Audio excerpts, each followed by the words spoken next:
Hey, yo, it's me, Pops Van Marmalade, and you're watching the Comics-Related Madness Network. So come get some.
America's southern border has become a war zone. Human traffickers, drug smugglers, and terrorists flow across the Rio Grande with impunity, secure in the knowledge that no one will stop them. A distant federal government lectures Americans on their privilege while punishing overworked Border Patrol agents who were helpless to stem the tidal wave of invaders and determined migrants. Second-generation Cuban-American Marcos Zamora is a military vet, more patriotic than most Americans. No longer able to ignore the chaos at his doorstep, he acts.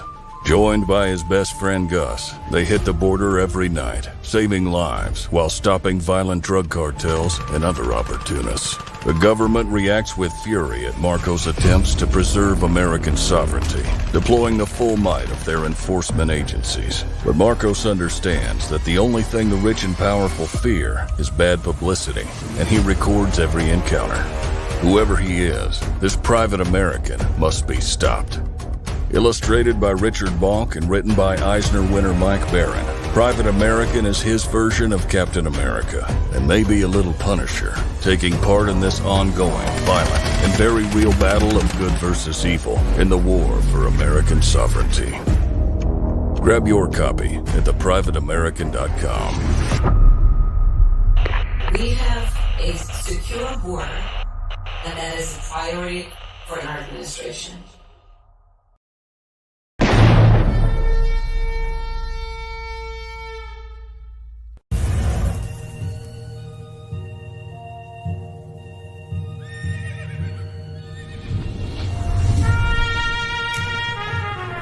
We've all heard the stories. We've all heard the legends. Wyatt Earp, Doc Holliday, Billy the Kid. But there's a secret history to the Old West. One that seems too strange to be true, but, well, we all know what they say about the truth.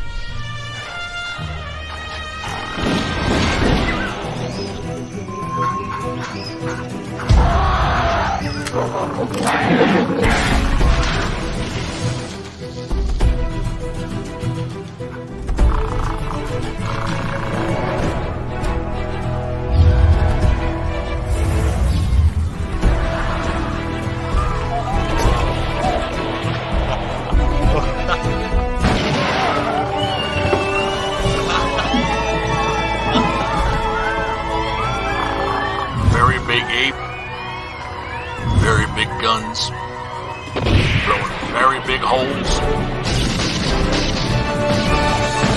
very bad people.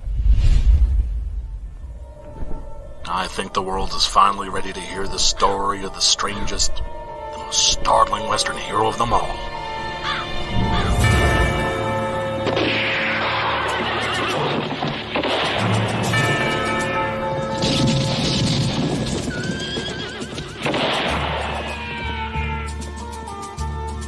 Six-gun gorilla, long days of vengeance.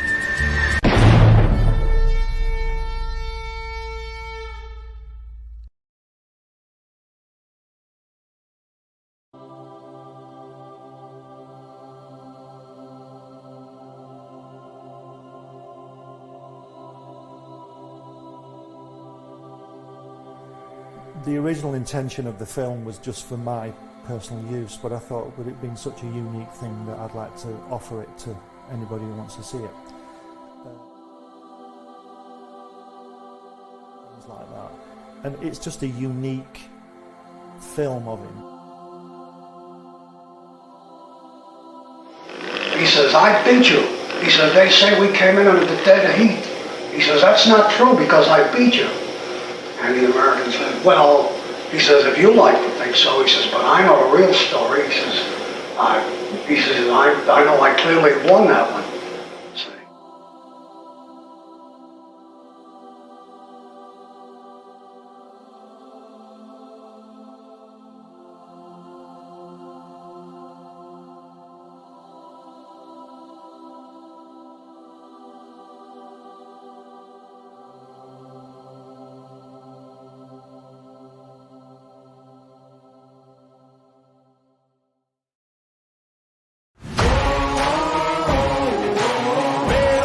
I'ma get it, you know I be on the way.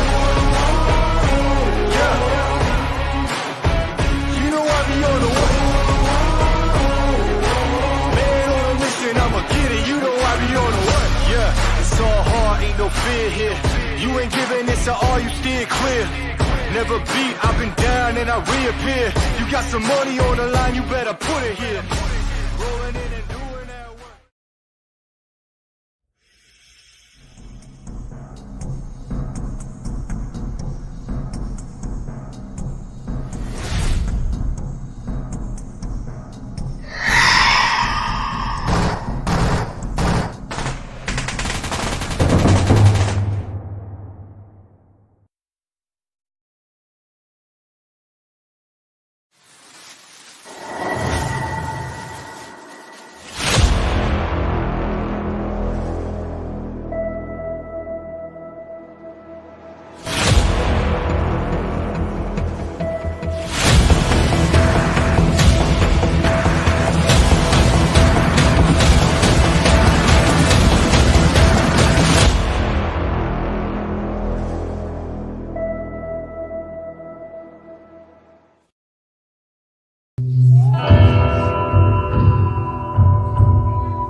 The Madness Comic Network and Comic-Related Madness proudly presents Monday Madness, featuring Pops and the Richness, and indie creators from around the world.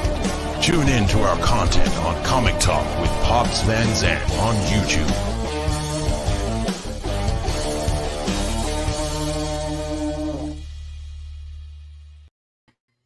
Hey, yo, what's up? I'm here, and y'all know who's with me. I'm a strange guy. It's the Richness. What's up? Yeah. What's up, boss? How you doing? Hey, it's all good. It's all good. Well, Welcome good to in the hood, whatever the hell it's supposed to be. 102nd or 103rd episode of Monday Madness. Jesus Christ. Crap. I know we're approaching our 2-year mark, dude. It's real close. Real close. Like next week Yeah. or something. Next week.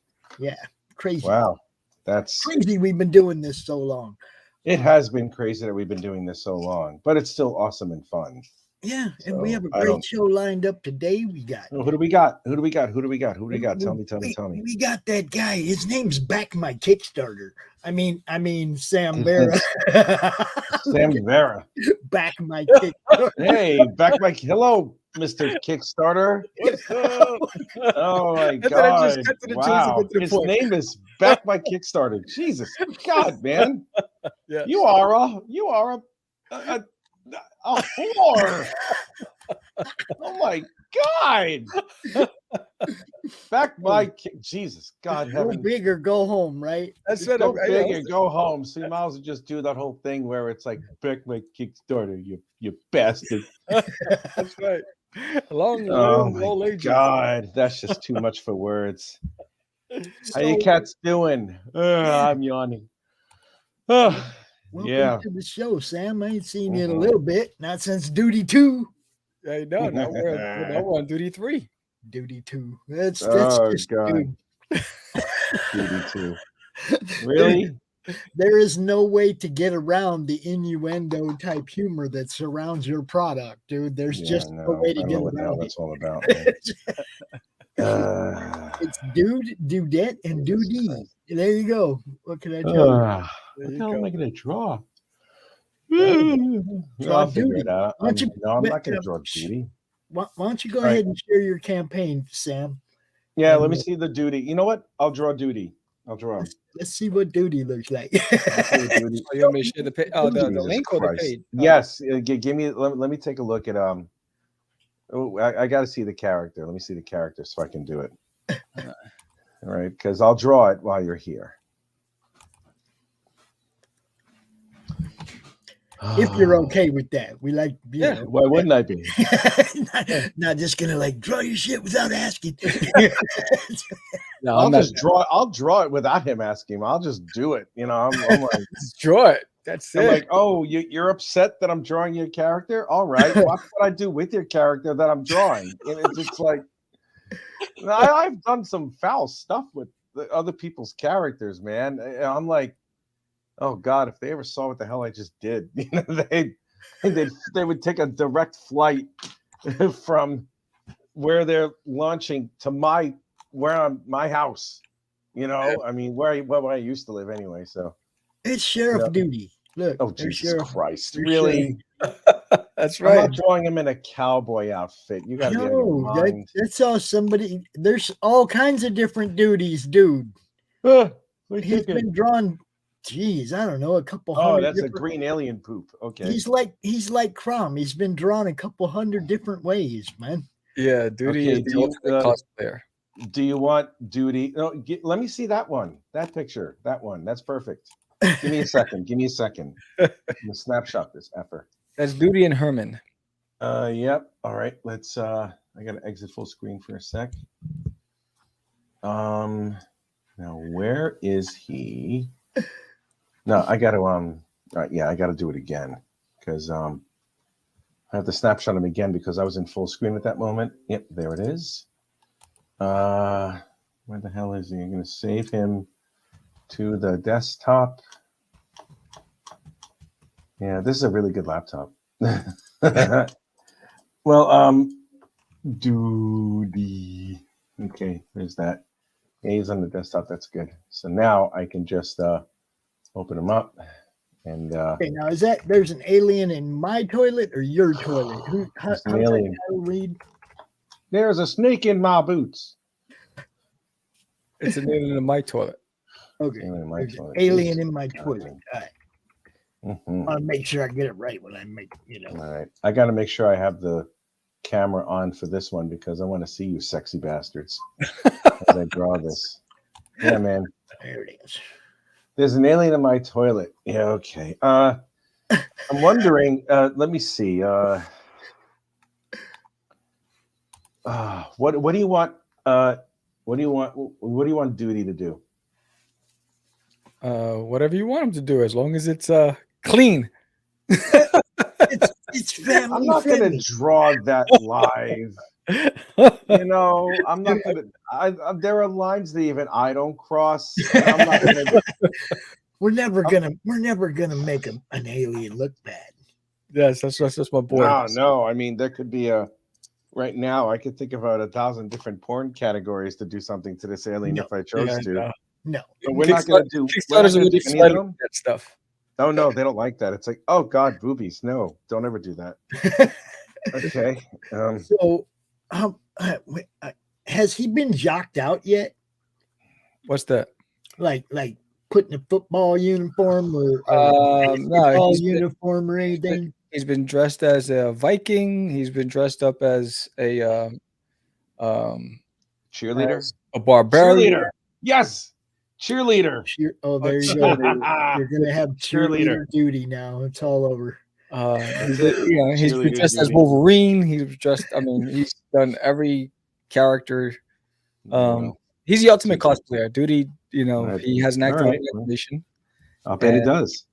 Yes, and so because he's insecure, he overcompensates with his imagination. That's why he becomes these characters, these larger-than-life characters. Okay. All right. Well, now he's going to be a call. He's going to be a cheerleader, that's for sure. I'm going to make him a cheerleader with big boobies. Oh, yeah, you just make a cheerleader.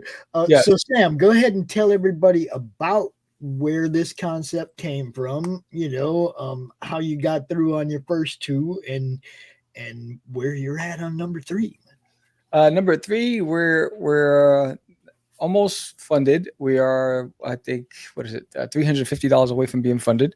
Yay! The concept came from was, years ago in 2005, I created Disneyland in My Toilet because I had an opportunity to get my stuff published in a newspaper, and they were looking for a sci-fi comedy, and I was driving to Lincoln Tunnel, and Duty introduced himself to me in my head, and he says, "Hi, I'm Duty from Uranus," and that's how it started. And I decided I just wanted to publish it myself. So say that all again. You went really fast through that. That's that New York stuff. All right, so I was driving through Lincoln Tunnel, and bam, and just Duty shows up. He says, "Hi, I'm Duty from Uranus," and I went to IHOP. I drew the character. I started fleshing out the idea. I decided I didn't want to give it to a paper. I decided to self-publish it myself. So I self-published the first 5 issues back in 2005 through 2008. I had a graphic novel that was distributed throughout Borders, Barnes and Nobles, and then I left comics.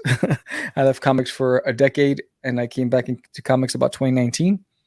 And I decided that I wanted to finish what I started and reintroduce Duty to a new audience and see where I can go with it. It got a lot of great attention. When I first launched it, I was on national television. I was on radio, newspaper.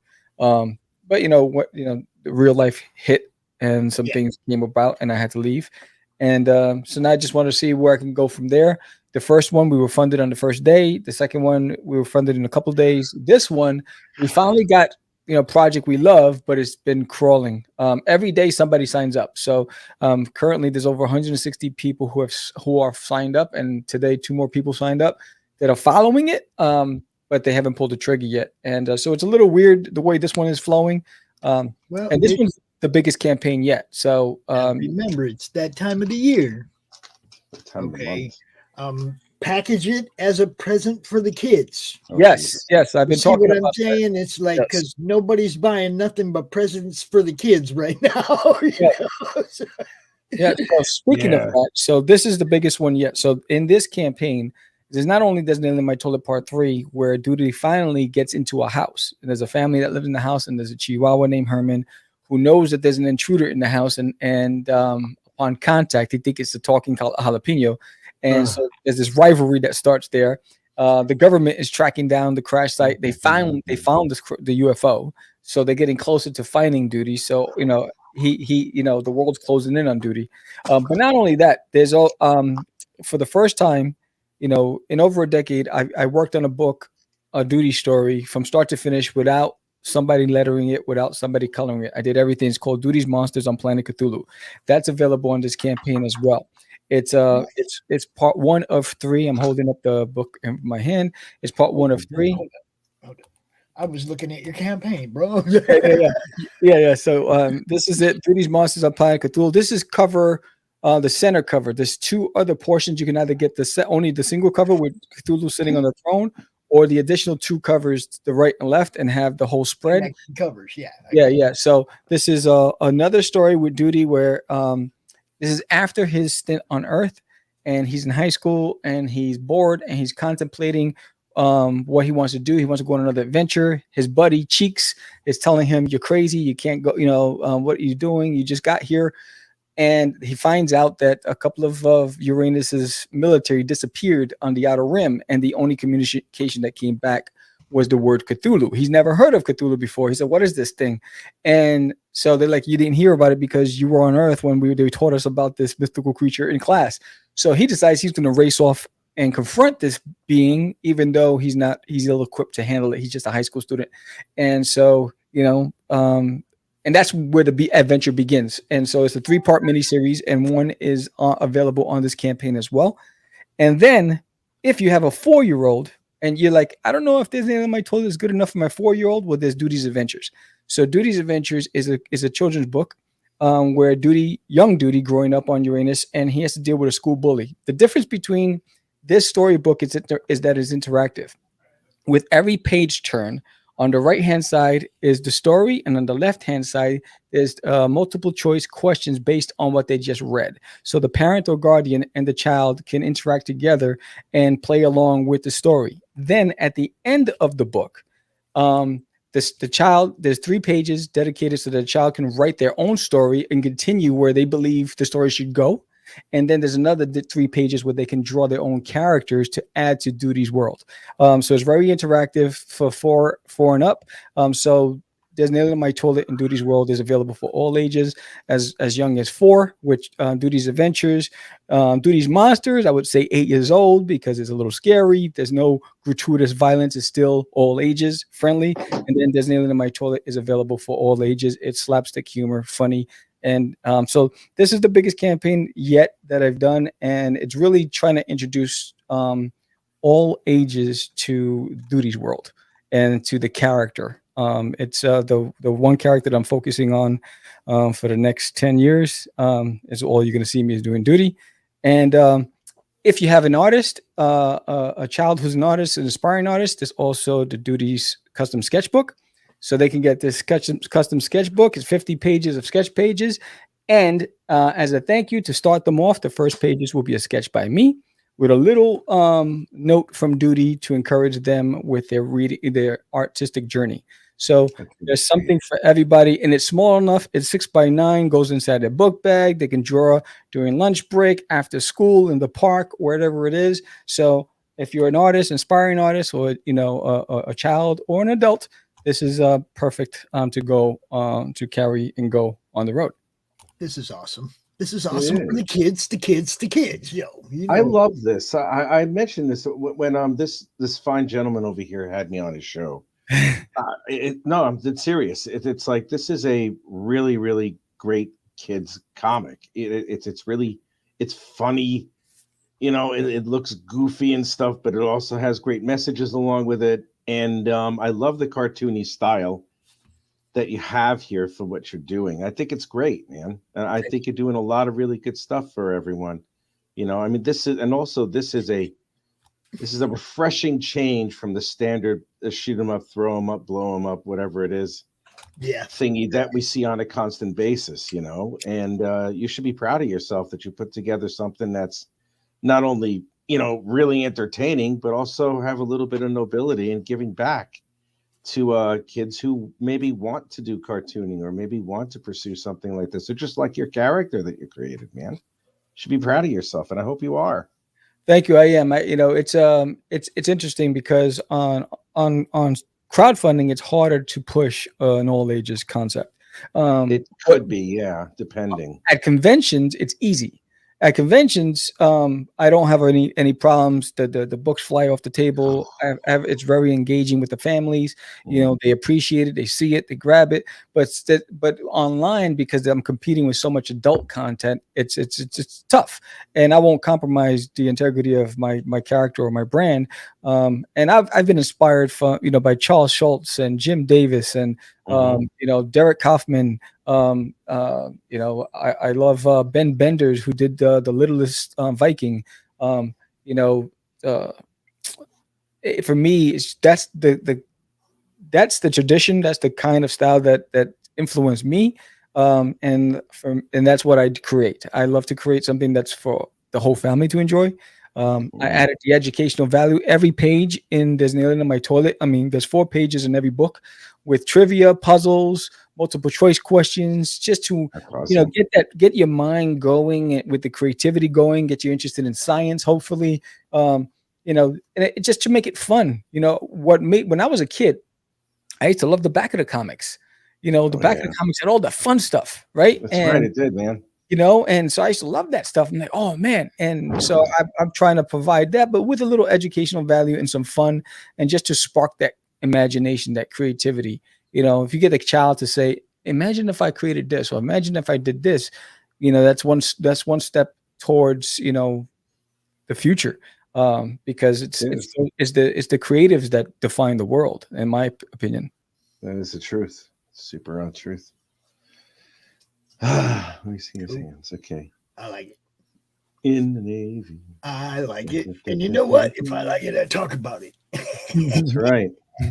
In the Navy. Yeah. So Sam, yes. What shows do you got lined up coming up that you're going to be at? I'm going to be at the Dallas Fan Festivals run by Fan Expo, which is on the 14th through the 16th, which is a week from now. I'll be there. And then the week after, I'm going to be at Cowtown Comic Con. Is there anything good like in January at the end of the month down there? Oh, I don't know. I didn't look at 2023. Trying to get through 20, and I didn't do anything for November because in November I'm fulfilling this campaign. So the good thing is that everything's been what you see me holding my hand, all the proofs. So everything's done and ready to go. So as soon as the campaign closes and the funds are in the bank, I start shipping. And so this closes on the 20th of October. That means on the 4th of November, I should have the 4th or the 5th, I should have the money in the account. And that's when everything starts shipping. So you'll get it in time for the holidays.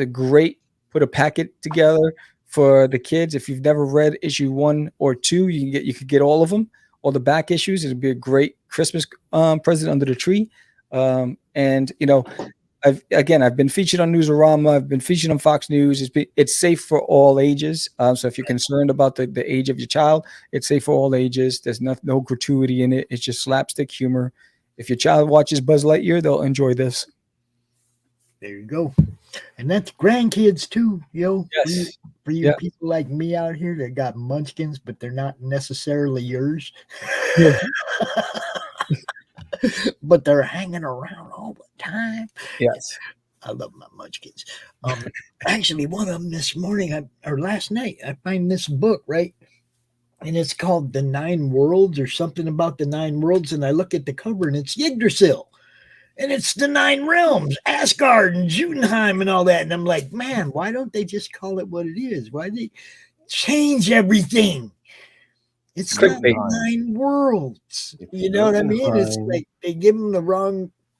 Yeah, I get Jotunheim. It's the 9 realms, man. Yeah, I was like, who's reading this? Sophia said, I just read it. I'm reading it next. Took it downstairs. Because that's what I do. I read everything. Dude, you did all this. Everything, yeah. All of it. Yes, you did. Yeah. Helicopters, the flying saucers, everything. The people, That's rather impressive. art, the colors, That takes a lot. Yeah. everything. The lettering, Everything. everything. So there's an anime I told that issue number 3, George lettered. Duty's Monsters on Planet Cthulhu. I did everything. Okay. But there's an anime I told I did everything except for the lettering on that one. And then there's also a variant cover. Here's Duty. It's an homage to The Shining. Here's Johnny.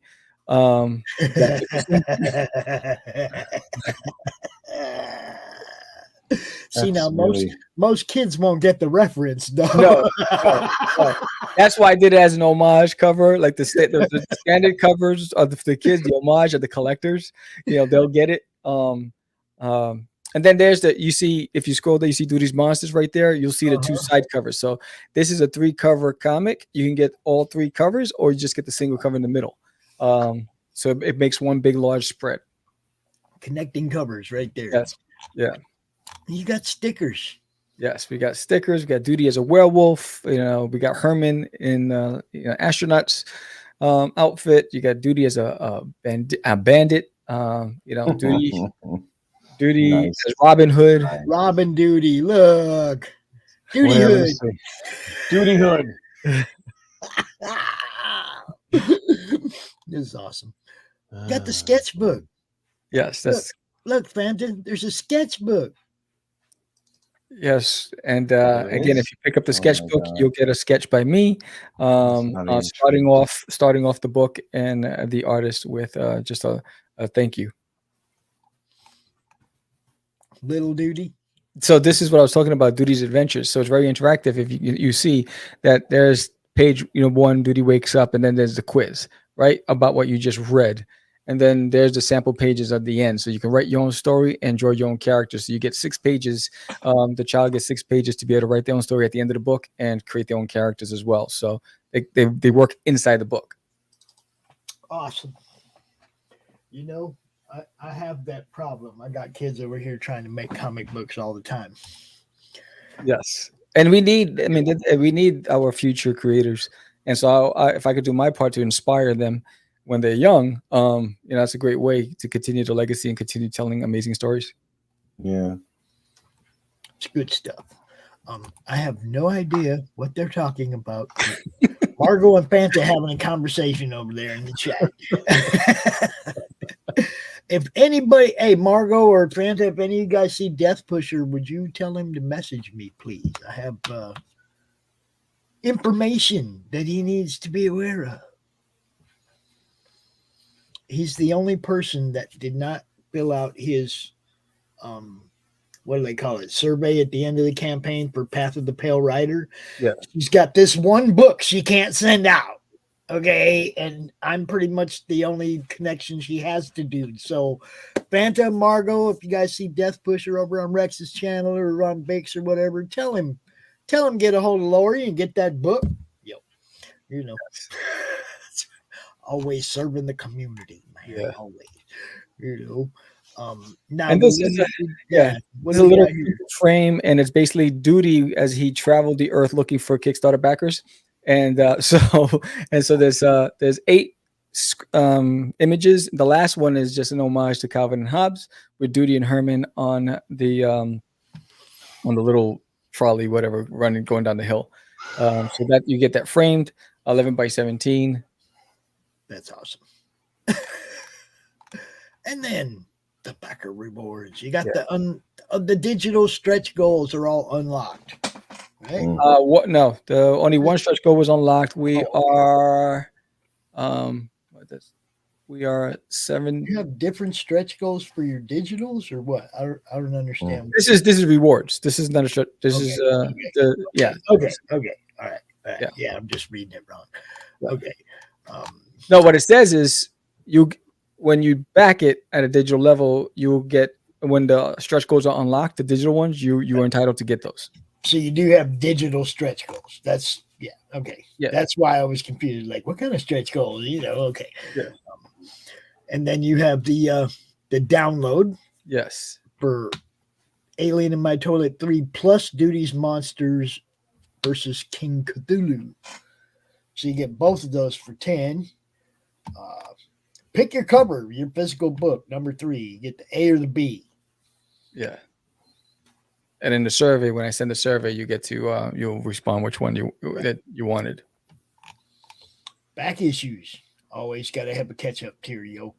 Yes. Is this PDF, or can we still get 1 and 2 in physical form as well? You get everything is available as add-ons as well. So yeah, you get so that's digital. The variant. The Here's Johnny variant. Yeah. Here's Johnny variant. Good gravy. What else you gonna call it? Come on. I don't know. It's called Here's Duty. Oh man, you should put him in like a Halo armor and call it Call of Duty. Oh no! There's your next one. That's nice. He's writing that shit down, Mach. You know, I get so many ideas when I do the live streams because I put Duty in different costumes every day in the live streams. I've gotten so many. I mean, I've put Duty as Space Ghost. I put him as the Brown Hornet from Fat Albert. I mean, he's been everything. All right. So when are you going to do Duty Crom? Duty Crom. I did Duty as Conan. Yeah. Well, I'm not talking about that Crom. I'm talking about our Crom. You know Crom, right? Yes, he looks like there you go. There you go. Just give Duty the hair, and Speaking of that, you see he's picking in Duty's adventures in future episodes to come up. There are 2 alien brothers called the Booger Twins. The Booger Twins? Yes. Rich is gonna like those guys. I am. Well, what makes you think I'm gonna look? No, I don't like Booger from Nerds. No, not. I don't. First off, please, no. I'm a hell of a lot sexier than that. That's one. The second thing is, look like I said you like just said Booger. I like Booger. No, whatever. Anyway, that's how he ended up in your intro. You told Doc you liked him. Booger. No, where that's is nice. Nice. There's Crump. Who did that one? The homage. Homage. All right, I'm going to shut up. I'm going to stop talking. I'm going to stop talking because I know what I'm going to say. And people are going to get upset and all butthurt, like, oh, he said something terrible about these things. I am now really upset. So that's what it looks like when they're connected. Duty Crom. See, they want Duty Crom. Hey, Margot. Hi. Hi, Margot. She's there. Pops, I'm going to cut out at 9:30 because I got to go shopping for food because I just got to my place and I want to make sure that I prepare. You're not allowed to have food. Well, I'm going to do that now if you don't let me. Food? It's just pasta and sausage. Don't even start, man. Don't even start. You've been paying attention. We got a T-shirt here. Yep. T-shirt. Yay. All different colors. Is it all that emblem, or are there different ones? There's different ones when you scroll down. Okay. You got the print set and stickers. All the prints, the book, and the stickers. You got the retail bundle. Yeah. That's what I want. Shout out to Mary Dumas at Pop Culture, I think it is. She has a comic shop that she's backed every campaign so far. So thank you so much. Appreciate you. That's why I encourage people to spend the extra 10 minutes, put a retail bundle up there, because we do got some store owners starting to pay attention. Yeah. Mm-hmm. Johnny Reed down there in Kansas City also. He's partnered with Max at Atrocity Press. They got a comic store. He's putting indies on shelves. The Collective down there in Miami, and all over the place, man. You just got to make them available at a good price point for them, so they can make a buck, man. Yep. 2 covers, all the stickers and the prints. Yeah. $45. The $50 Dudester pack. Yeah, this one you get the sketchbook, Duty's Adventures, and all 3 issues, 1, 2, and 3, and you get a sketch inside the book. Look at that. 5 books and a sketch for $50. Yeah. 2 of them you can use as gifts. The sketchbook and Duty's Adventure you can give away as gifts to the Munchkins. Yeah. Maybe one of the books. Maybe, well, see, I'm all about keeping the books are in my collection. No, I can stick one of those books in the kids' box, you know. Sam, do you know Katie?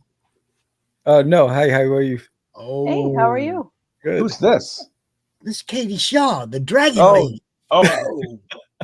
oh, you know what that reminds me of? You ever see that the Daffy Duck cartoon where he was like this the private investigator, and he goes up to like the horribly racist characterization of a Chinese duck, and he goes up to her. Yeah, it's a really old one. It was from the 50s. I was going to say it's been a while, but yes. Yeah, well, that's when something like that was actually funny or permitted. And he goes, "Who are you?" And she goes, "Me, Dragon Lady."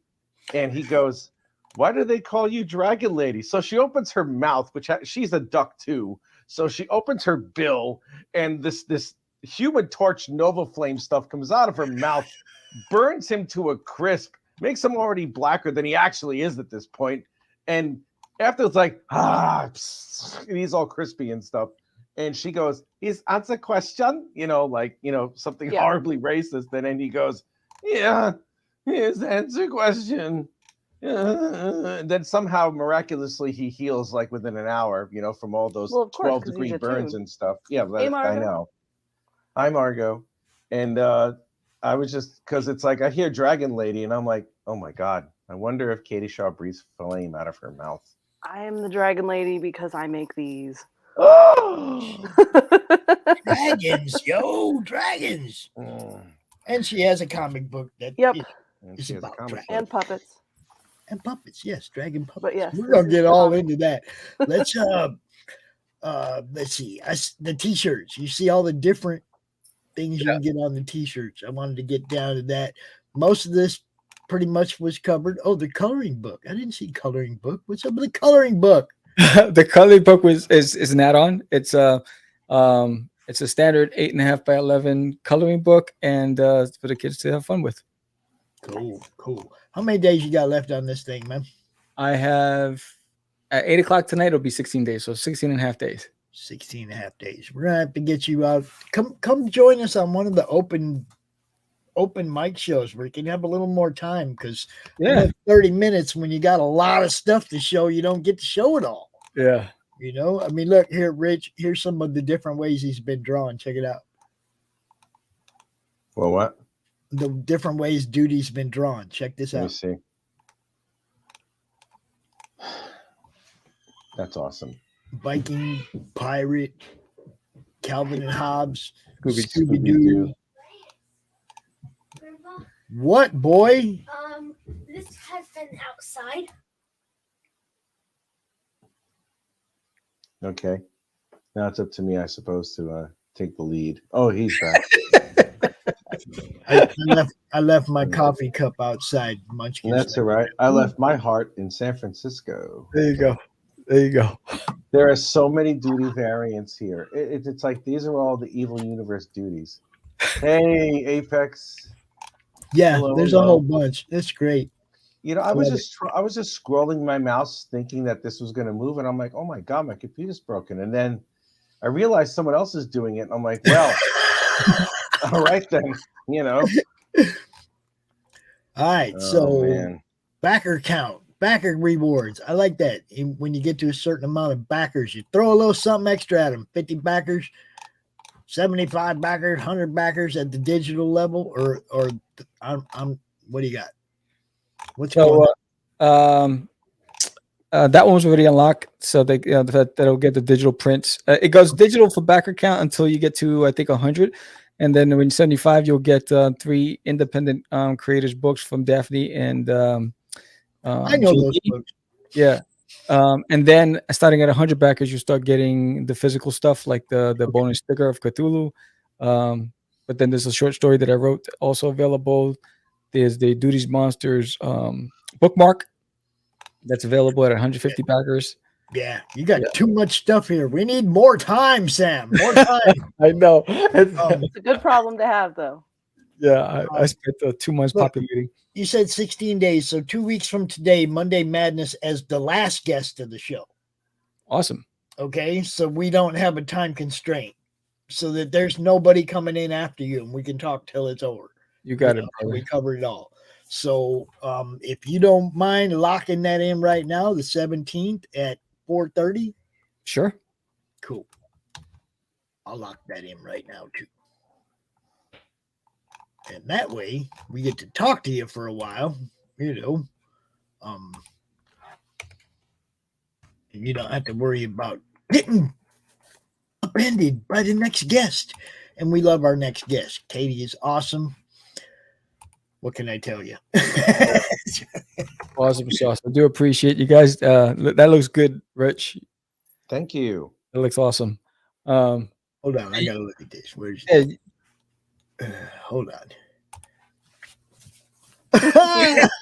Poor duty. Poor duty. Anyway. Oh, Rich. That's awesome, Rich. Good job, bro. Why, thank you. I appreciate that. Yes. Send me a copy of that. I want to put it on my website. Yes, there is an alien. Yeah, I'll put it on my website. Do you have a website, Rich? No, I do not. Yeah, but you have what's your social media that you use the most of? It's just my Facebook. I don't really have. Yeah, because I can link it to your Facebook. No. Don't link it. This is for you. It's my present to you, my esteemed colleague, and my esteemed colleague and peer from afar, from the land of Brooklyn or wherever. Wherever. Yes, I have to say there is an alien in your toilet, Apex. That is the name of. That is what it says. Yes. He said he was driving one day and Duty popped in and said in his head, and he says, "Hi, my name's Duty and I'm from Uranus," and it just took off from there, man. And, you'll have to read book 1 and book 2 to figure out how he ended up in the toilet, but I'm just saying. There you go. It's good stuff. It's we've been following Sam going on this path since book 1, so we ain't stopping now, brother. Awesome. Well, thank you guys again. I don't want to take up Katie's time. I appreciate everybody, your support. Thanks again, Rich. You did a great job with that. And, you're very welcome. Oh, you good seeing you, Sam. Much. Good seeing you, Sam. Have a good one, buddy. All right, so now we're talking Miss Katie Shaw, the Dragon Lady, the lovely, beautiful, stunning Dragon Lady. The Dragon Lady. Oh yeah, I'm gonna pepper her with compliments as I try and get her to send me an image of one of her dragons, so I can draw them in a rather hilarious and precarious situation. So please lay it upon me. Do you want to share? Do you want me to? Should I put it in the private chat or should I send it over on Facebook? Oh no, I meant share your screen. Share your screen. I will do it. I got you. Okay.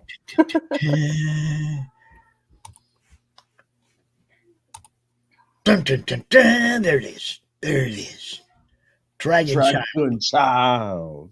1 through 8. Yep. Excellent. So this is my first Kickstarter, so just giving it a try. And I'm on issue 8. And I actually have my Wacom sitting in front of me working on page 23, working on the inking. So a lot of you've seen Katie obviously at CromCon almost every single month, and she was selling these off her website, and she decided to just take a stab at Kickstarter and see what happens. And us, we're right here to help. So look, she's printed 7 books before. Now you can get and the trade, and now now we got number 8. So there's more than just books, though. There's so much more. Katie sets up at cons. That's where she does most of her sales and stuff. As a matter of fact, aren't you supposed to be at one like this weekend? Or was I was one yesterday. And then I'm going to be at another one the day before the Kickstarter closes. Okay. So that'll be exciting. I hope that helps, and you get some people to back it as opposed to just buy it off the table. It's like, hey, can exactly number 8? Exactly. No, yesterday I had some business cards with QR codes for the website, specifically designed for the Kickstarter. So I had those yesterday, handed them out, and we'll see if we get any biters. But yeah, it's one of those. It's very exciting. It's super terrifying because I have no idea how everything's going to go down over the next 21 days.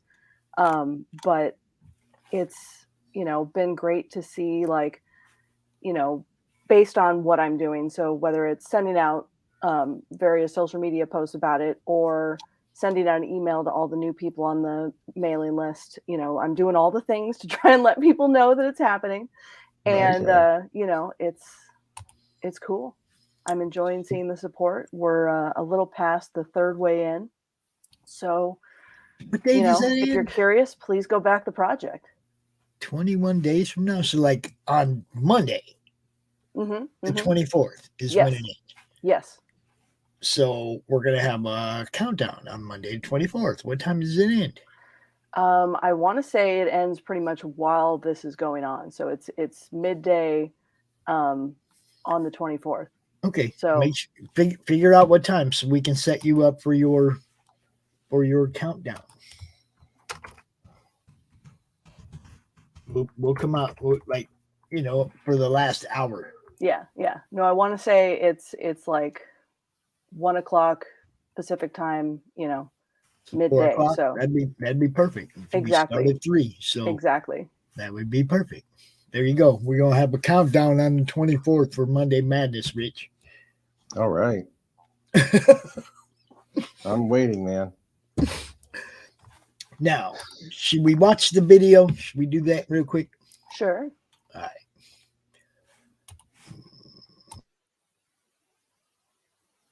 Hello, everyone. I'm Katie Shaw, the cartoonist behind Dragon Child, and I would like to welcome you all to the Kickstarter for Dragon Child issue 8.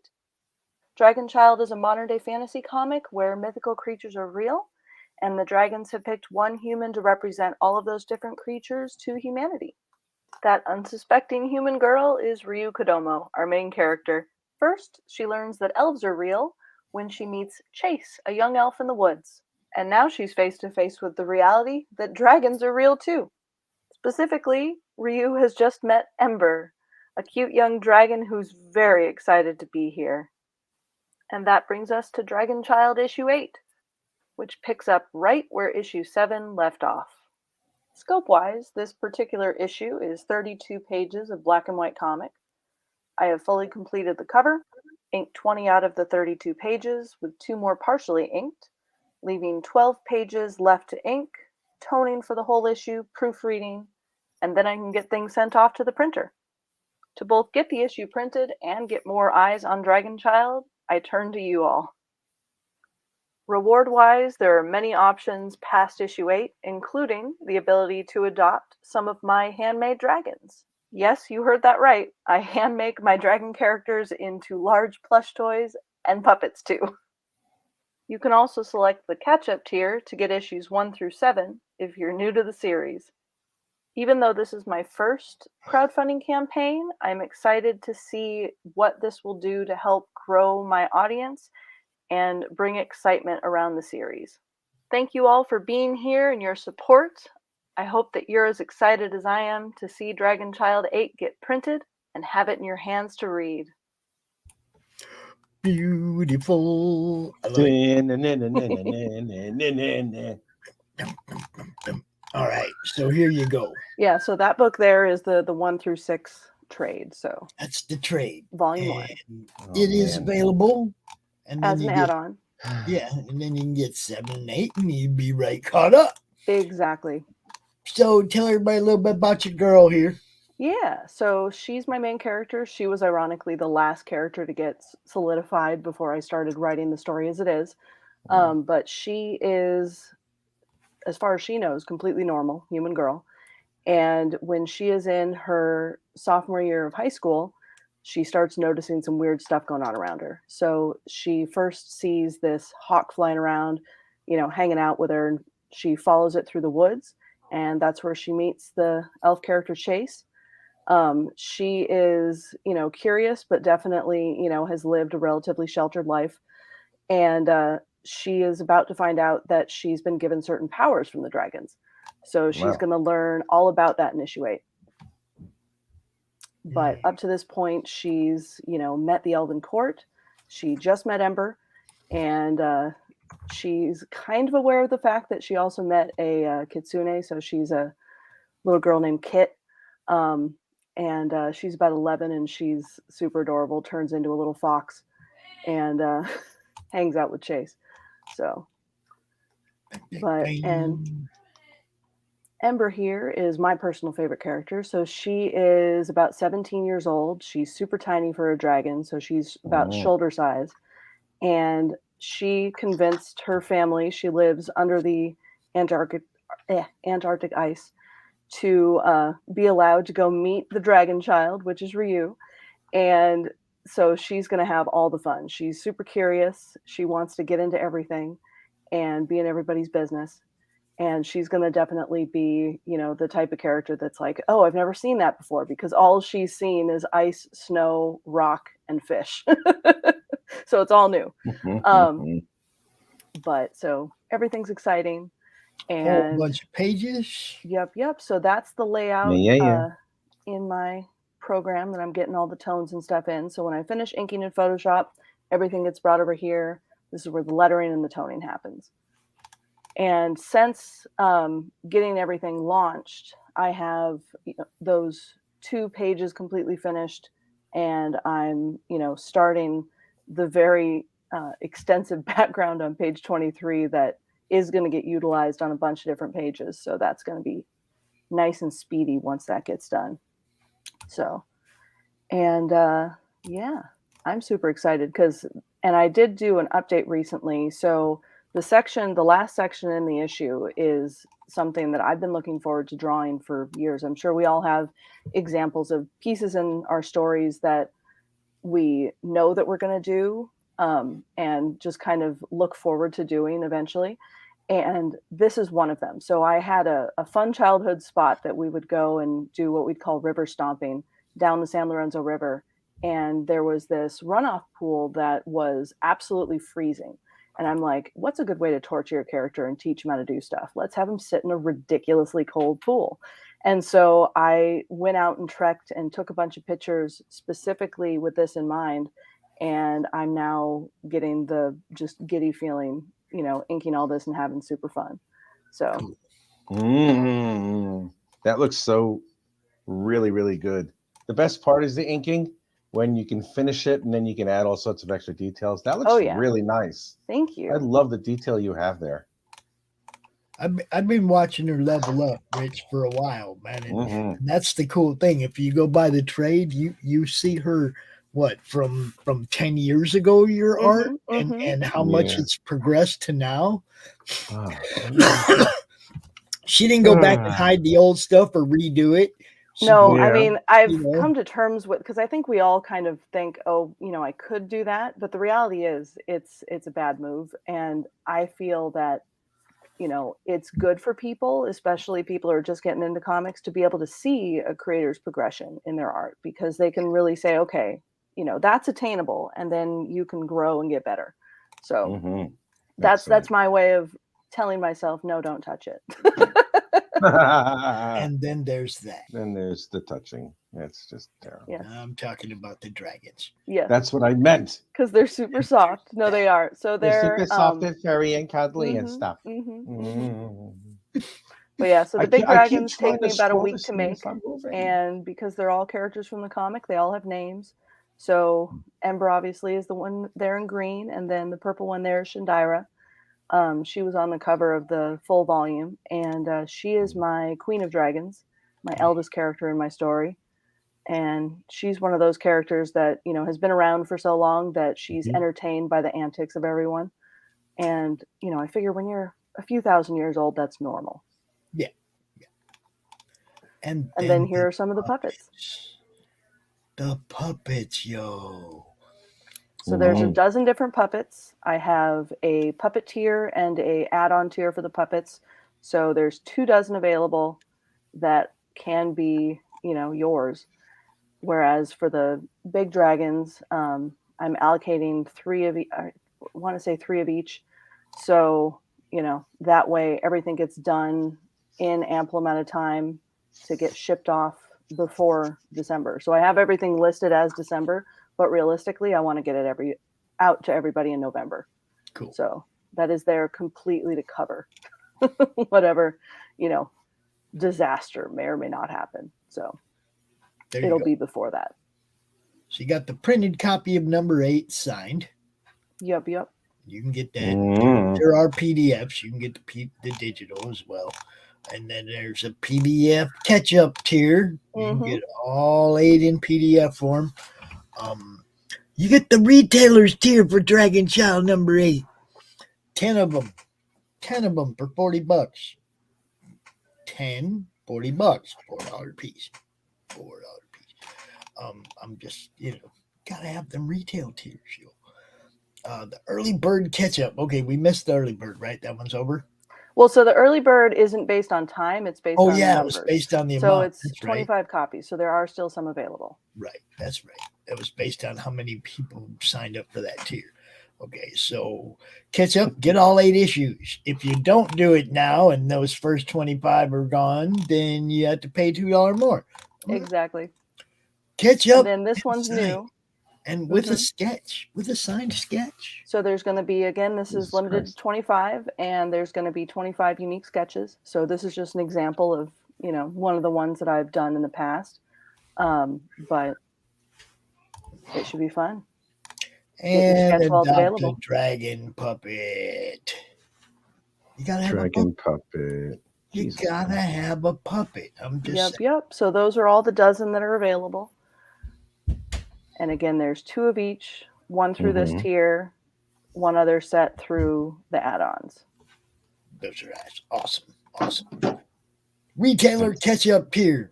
All 8 issues, a 5-pack of each. So you get 5 of each issue for $160. These are deals, yo. These are deals. Adopt a big old giant dragon like the one she's got in her lap. I want to see the dragon in. Oh, yeah, she's God, huge. That's so cute. So wingtip to wingtip, she's 44 inches. Yeah, we can't see the wings. Go ahead and show everybody this whole dragon. Boy. That's a big dragon. She is massive. That's a big dragon. Oh my God! I want a dragon like that. You want her. I want the dragon. I want one that's actually alive, though. I mean, that's fair. Me too. I want that little fire lizard. I want that little fire lizard that she's holding on that cover. See, because that's not a dragon. That's a fire lizard. I'm just saying. Yeah, she'll get bigger though. Her dad's 35 feet tall at the shoulders, so yeah, okay. She'll get there. Beautiful. It's shipped in Geminis, and look how she ships. Look how she ships the dragons. How does she like flatten them and like put them in a little box? So basically what I do is I wrap the tail around the side and sort of put the head backwards and fold the wings up. But it's pretty much the smallest possible box that I can fit them in to just help people save on shipping. But they arrive very snug and happy. That one looks really happy. He really does. See, I guess I should show Rich what I'm talking about. There you go, Rich. Look. Oh, that's cute. And there you go, yo. That covers it. It's you guys. This is good stuff. And like I said, she hasn't done the Kickstarter, the crowdfunding before. She's put 7 books out on her own, sells them at cons. It ain't an issue of whether or not they're any good or whether or not people like them. It's an issue of they just haven't been on crowdfunding campaign before. Exactly. So that's the only thing new to me about this whole process. Everything else I got covered. Yeah, I mean, if you follow in the madness and you see Katie at a con, you see her table set up. She's got the dragon tree. She's got all this, it's badass, right? She understands what she's doing when she's selling in person. This is new. Okay, she's been watching you guys. She's been watching a lot of you guys do your campaigns, and she's like, man, I'm just going to try that too. But I want you to know, you're going to get your stuff. There's already 7 issues and a trade. Okay, it's not like, this doesn't happen without you. She's doing this without you. She's been doing it Yeah, without you for a so long time. Now this she is wants to bring you in. everything that's currently out, as far as Yeah, there's with the the individuals, of first course. 7. But yeah, that's the first 7, right? The trade and number 7. exactly, Yeah. exactly. So I mean that quick you'd be caught up just with that and that. But like I said, she's not gonna. She was doing this before she knew anything about crowdfunding. She's taking a stab at it. I hope you guys give her some support in getting number 8 printed That would be and in fantastic. people's hands too. I'm sure she's going to do it whether this happens or not. But you know it, Pops. I know number 8 this is a let's see if this way. works, and I hope it does. I really hope it does. Yeah. But just based on timing, it absolutely still can. But there's plenty of time. We can get this funded. It's like I'm kind of the only person you're talking to about it, right? Well, there's a couple other people. So there's I was talking to Nita, and she's gonna get me on a few different people. So yeah, Sam, who was just on our show, he has a channel that he does the same thing. He promotes other people. Okay, so you can get on Sam and George's show. Catch the Craze. That's what that one's called. But I mean, there's so many different. Apex has a show. All these people are doing have different YouTube channels, and this is what they do: is talk about what you guys do. Now we got another one in the background that just launched recently. Cody Valiant, I think that's what it was called. Is that what it's called? Yeah, there is it. No, where is it? Legendary outlaw hero on Indiegogo right now. That's what we're going to talk about next. We're going to talk to Mr. Sean Frye. What's happening, brother? Not much. How you doing, Pop? Hey, we're doing the thing. What do you think about these dragons, man? I love dragons.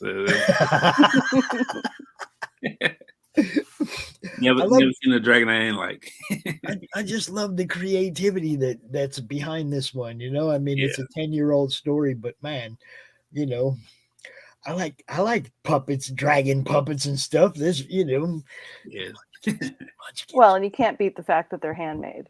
Yeah. So, by the creator of the story and by the creator of the book. It's not like, if you buy my book, I have some China stuff sent to you.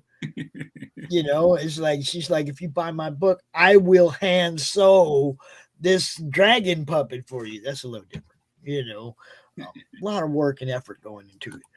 Margot says, hey, Sean, what's up? So, hi, Margot. There you go. Dragon Child, number 8. You can also get number 7, 1 through 7. You can get 1 through 6 in a trade. You can get number 7 and number 8. You can get them all. You can get them digitally. You can get retail tiers. You can get dragons. You can get all that stuff. There, I covered it. How's that? Thanks. But get the books for sure.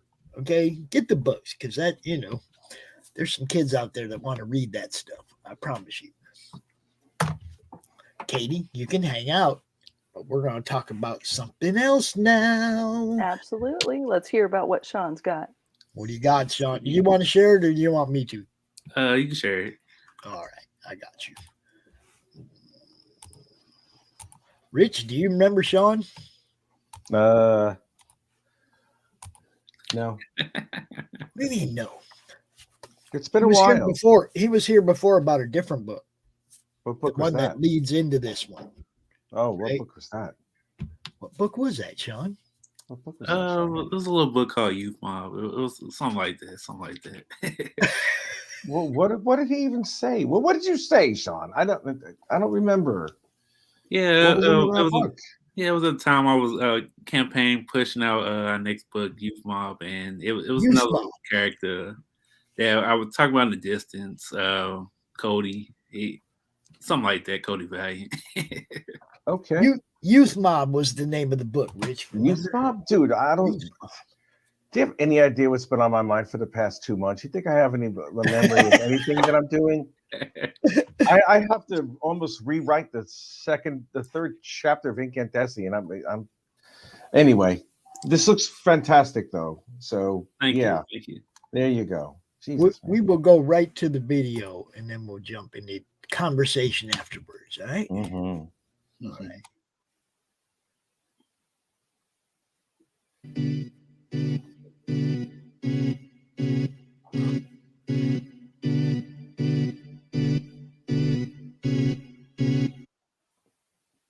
It's far superior to a lot of stuff that I've looked at. This one goes, brother. Trust me when I tell you, I live for stuff like this.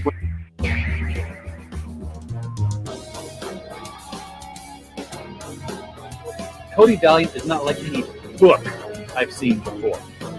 This is next level stuff. I mean, I've seen some of this stuff. I don't remember art like this in a comic or anything along those lines. It's different. It's unusual, and I'm digging it quite a bit. Thank you. Yeah, I want that. When is this going to be launched?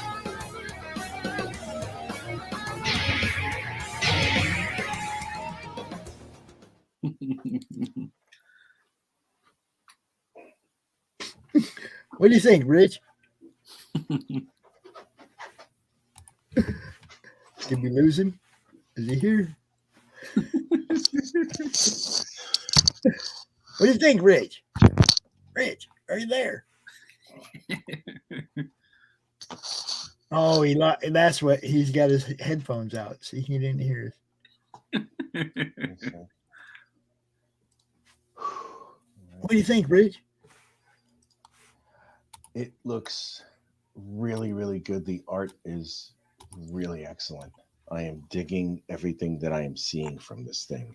And I am super excited when this thing is really, truly ready to go. Yes. It just launched a few days ago, Rich. It's out there. Excellent. Excellent. Good. How are you doing with it? I'm doing good. I've been knocking out, going from show to show, just getting the word out. Yeah, I haven't done that grind in a while, and I'm envious because it's like I miss that grind a little bit here and there. Yeah, you know. So we got an animated short too. You want to watch that, Rich? No. Then we're watching it. Well, ask a stupid question. I mean, just because you said no, we're gonna watch it. Good.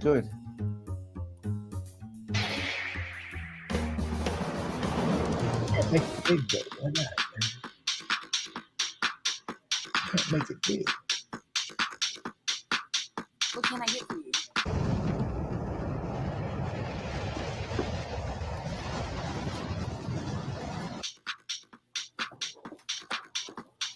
Here you go. We're looking for the red 45. We know he's in here. I'm drinking here, Porky. Fuck off. Porky. I'll kill you guys some other time.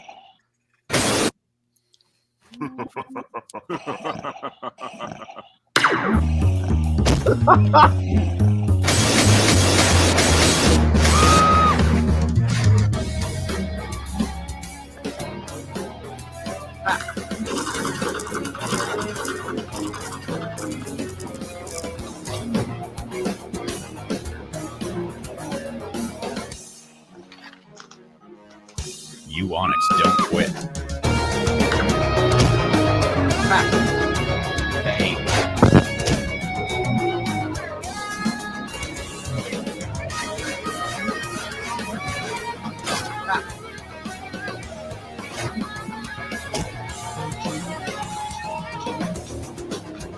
I got your red aprons right here. Hey there. They'll be covering my tabs. Don't do that. Not better though. My turn.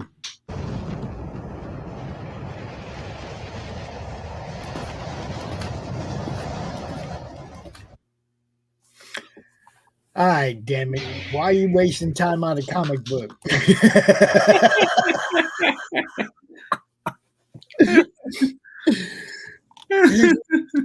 There's some full-length feature film stuff there, man.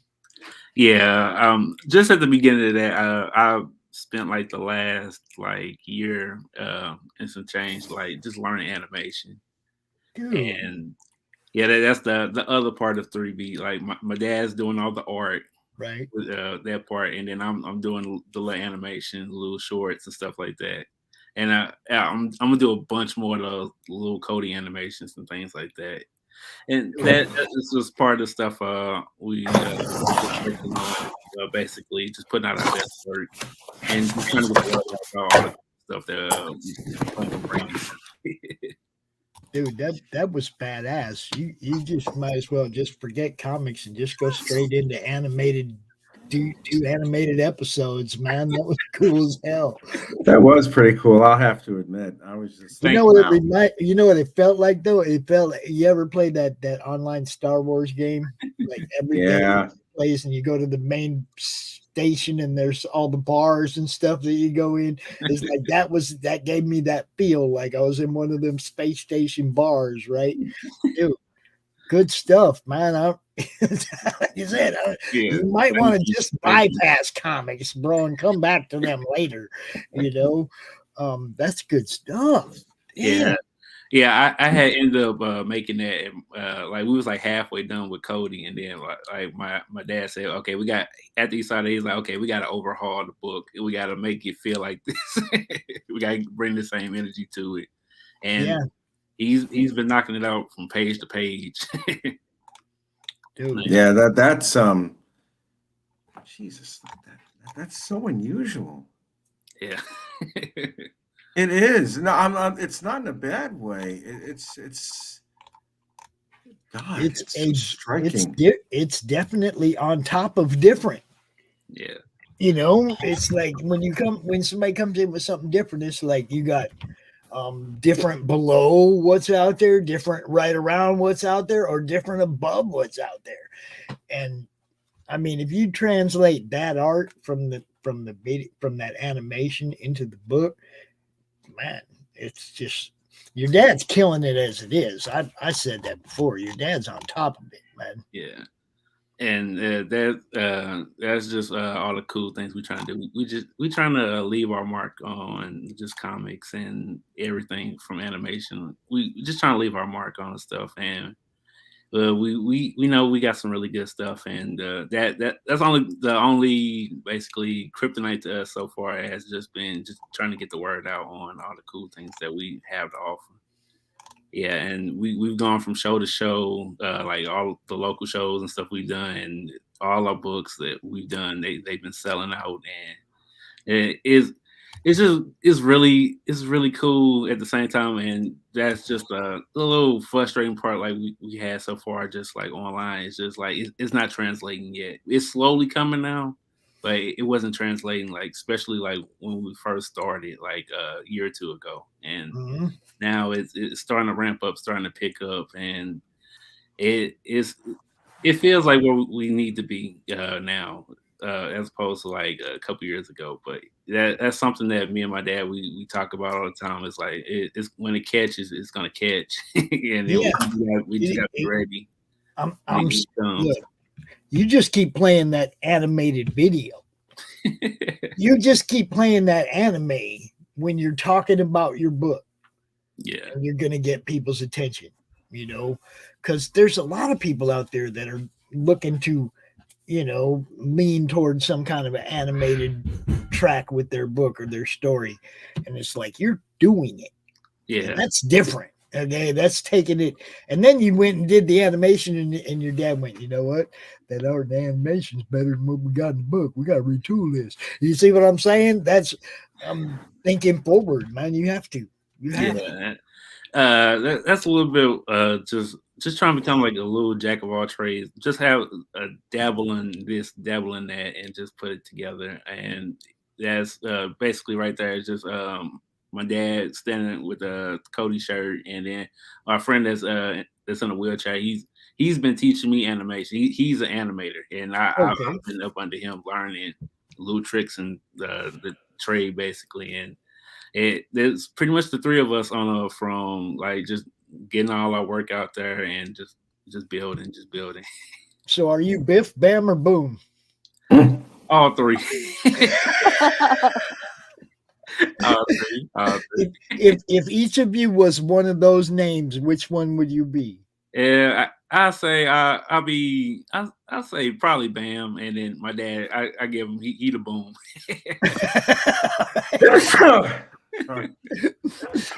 So Biff be teaching you. Yep. You got the Bam, and Dad got the Boom. I like Yep. it. I like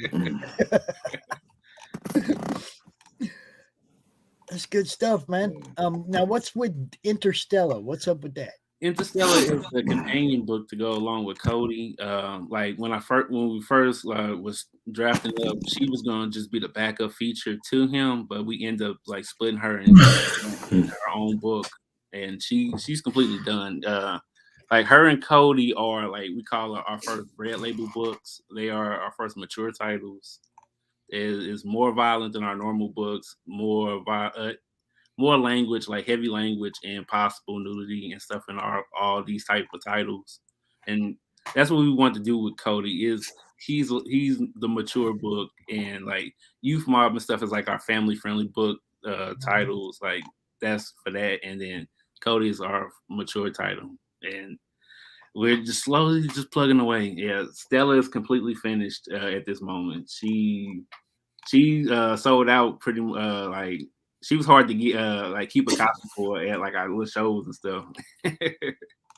But Interstellar is she's a space alien, and her story is basically told from like the point like the best way to explain her is like it's a Superman story explained like told from the perspective of Lois. Basically her sidekick character is telling the story of how this alien came down to Earth, crash landed into his life, and then basically like flipped it upside down on top of his head, like aliens and everything like that. And the side character, he's like from his point of view, he's like the first character in our universe that's like he sees superhero things and all that stuff and on those lines like on the day, but this is the first time something like that has came into his life, his personal life, and messed it all up.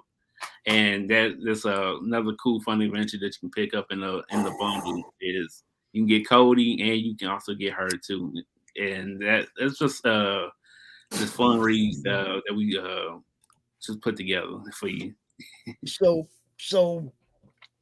she's like in love with him. She's if he's Superman, she's Lois, like that.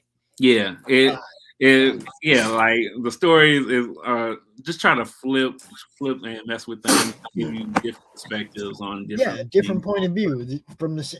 I like that when like some books you're reading is like every chapter is from a different character's point of view. Yeah, I like that kind of shit. So yeah, two different books about the same things but different points of view. I like exactly, and that's something that we want to do. Like it's want to just make some fun stuff. We would just want to put fun things out there, and with her and Cody we just the best thing that we have to offer so far is I don't know. It's hard to explain. It's really cool. So, what's your favorite part about doing this?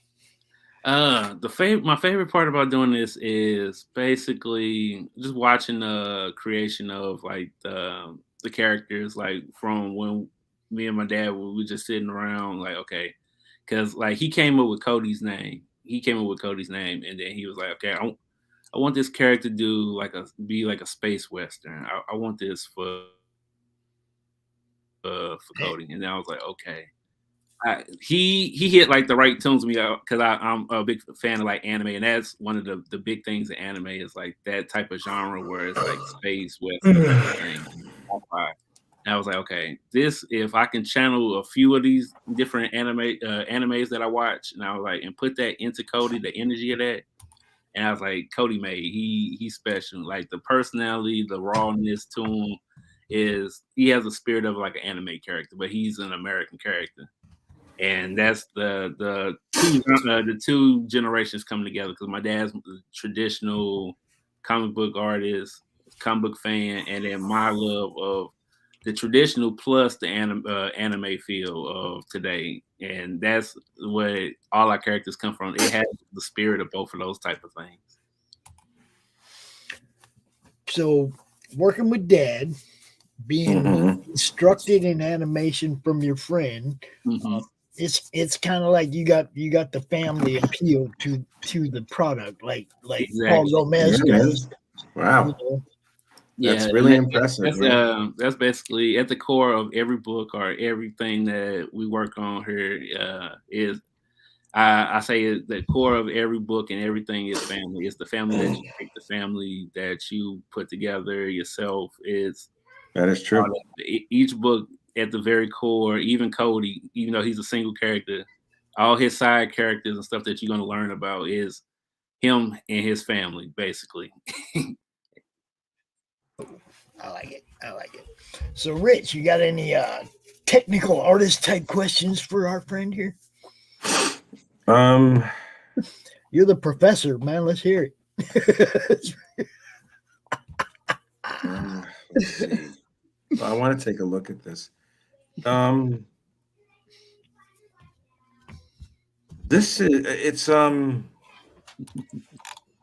God, I'm still trying to. It's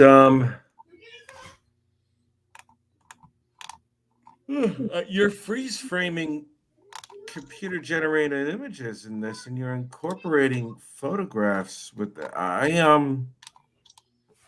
yeah. It's very avant-garde. I mean, I guess it's avant-garde. I mean, can I even say it is? I mean, I don't know. I think you've hit a new category without even trying. It's like, well, I'm looking at it, and the cover here looks like it was painted by Alex Ross. And if you keep going down for a minute, if anybody can do that for me, you have this, and then you have something that beautifully works as Photoshop, but then you have this. Oh, excuse me. And then you have these creatures that are CGI, I would think. And then you have you I don't know. I don't know. You've married them all very, very well. Thank you. And it's very, very colorful. It's almost like oh God, this is really like this is what Flash Gordon should have been. It's different, ain't it? It definitely. You think? Yeah, quite a lot. Yes, maybe, definitely, of course. Yes, sure. You know, just like, oh my God, a lot. So did I? Now, Interstellar is really the art Interstellar the same way, or is it like? Yeah, she kicked off this style. Like, okay, I can't really show you too much of like Interstellar page because like throughout most of the book, she's new through most of the book, so I can't like show too many of the pages. But yeah, but that she kicked it off like that's that style because like when my dad was like the way he did like Youth Mob compared to Interstellar and Cody is like night and day. Like he's built upon this, and like the panels, the way it moves and stuff, that was the cooler transitions like I added and I wanted him to incorporate more of. I was like, let's make the panel layouts and all that just as much of a character as Cody is and the world we're building. And freehand some of the panels, freehand some of the like the layouts of it, give it its own energy. And everybody, like even like the little samples we've shown people like at shows and stuff, it was like, wow, okay, this is something that's like, this is what a comic should be like. It's like it incorporates like the spirit of like you watching like a movie, basically. You watching one of probably one of my animations, something you do that in comic form. That's the style my dad was going for. He wanted that cinematic feel in a comic book. You're reading a movie, basically. Yeah, I like what you're doing, man. Thank you. Just saying, this is unique. It's standing out from a lot of. I mean, there's a lot of great stuff out there. Don't get me wrong, but this standing out in the style category. Yeah. From anybody else. This is something you'll see and you'll be able to go, oh shit, man, that's Sean Frye. You know what I mean? You're gonna know when you see this because you guys are defining something like Rich said. I think it might be something new. Thank you. Yeah, that's what we want to try. That's what I tell my dad. I was like, if we're gonna go for it, we gotta do it our way. We gotta do our own style. We just gotta try to make a statement that like this is something special, and we plan on doing this as long as we can. Plan on doing this for a very long time. I love that panel too. It's just like, fuck you. Leave me alone. You know It's what awesome. I mean? It's like, I love it. I think it's really good. I'm still just trying to understand.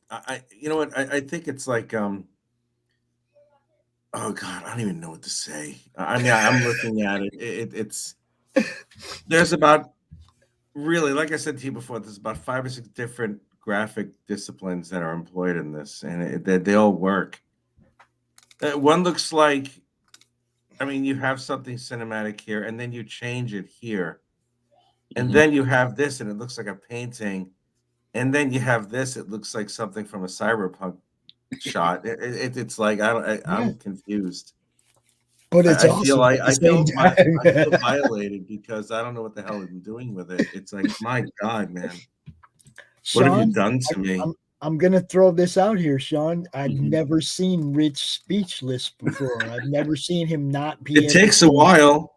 You know, I mean, no, it took something different. I've never seen you not know how to describe something you're looking at before. Like you're like, you know, I got to give that props on its own. You got Rich thinking, what the hell are we gonna call this? No. And Philip Knox, he likes it. He likes it. Thank you. I like it, dude. It's good stuff, man. It really is. I must say, Pops, if you scroll down a little bit. Okay. A little bit more. Okay. Keep going. How much more? There you go. That one. The texture on this one, I really like. Thank you. All the little things going on the surface and whatnot. That looks really nice. The movement is excellent. I love the coloring. I love how the letters cross over from one panel to the other, the boom and all that. I mean, everything about it, the different color palettes, but the same color palette. You know what I mean? It's like the one in the middle, he's got the gold highlights everywhere. The one on top and bottom, it's like green highlighted everywhere. Yeah, and all the little particles flying around in the that looks excellent. Thank you. Yeah, stuff, man. Your dad's like badass, dude. Just you can tell him I said that. You know. Yeah, thank you. It's just really fun because like my dad, he basically he do a page and I'll be like, okay, this is my favorite page, and then then you do another one. They would tell me like, all right, now I gotta beat this page. I gotta make this page better than the page that you like. Yep. And then that's just the thing, like with his style, like he is like his favorite artist was Alex Ross, and that's what he wanted to embody. Like, and he loved like the Astro City books and stuff like that, and just Alex Ross style. And then he was like, that's what he always wanted to do, and so he like studied, learned, and just tried to master that, and then perfect it and put his own spin on it, give it his own energy.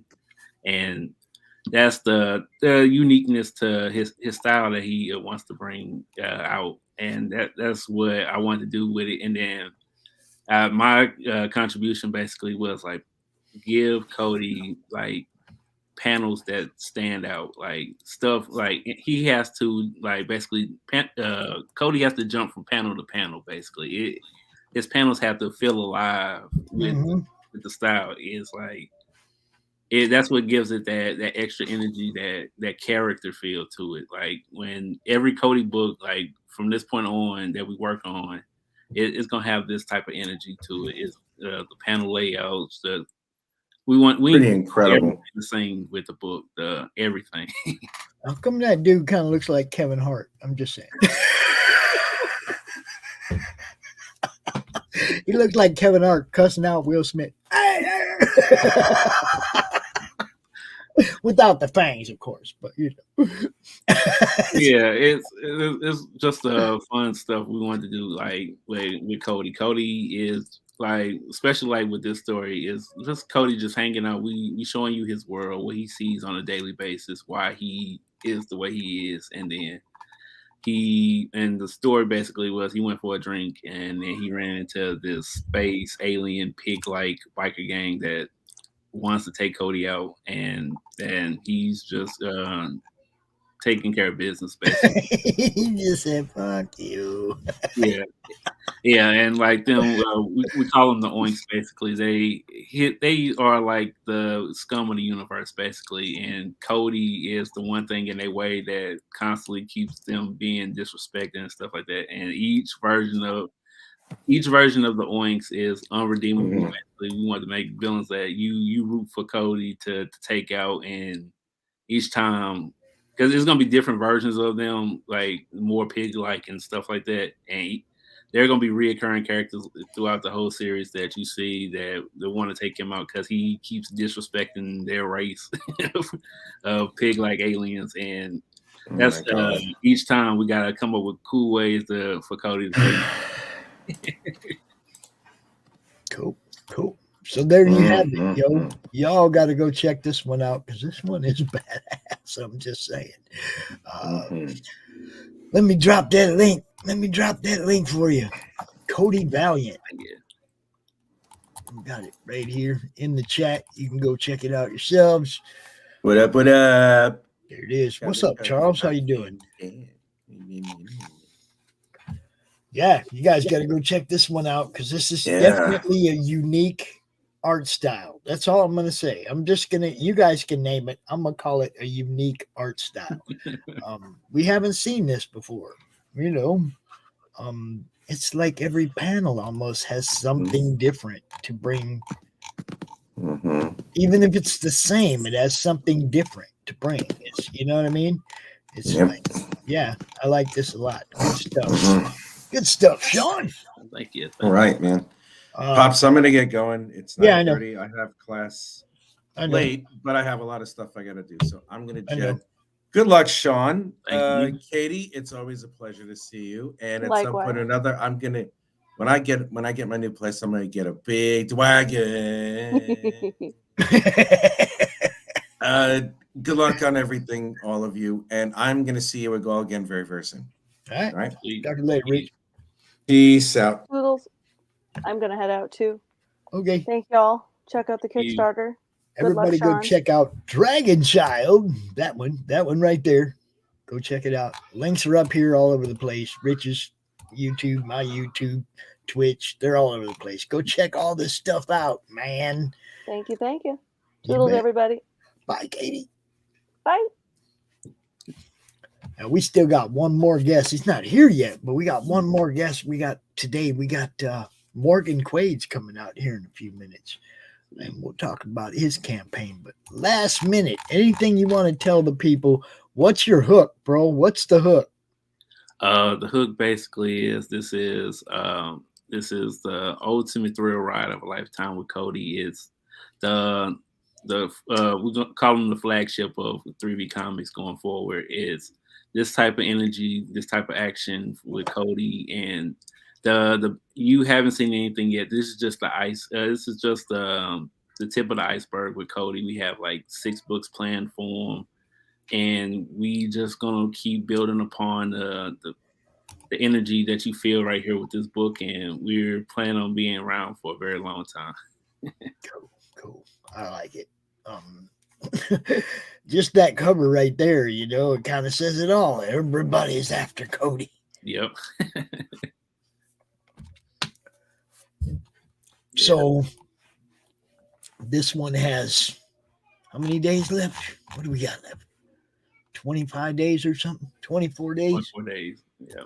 So let's see. We check the old calendar and we see where we end up with this one. We're just going to miss CromCons. We're going to have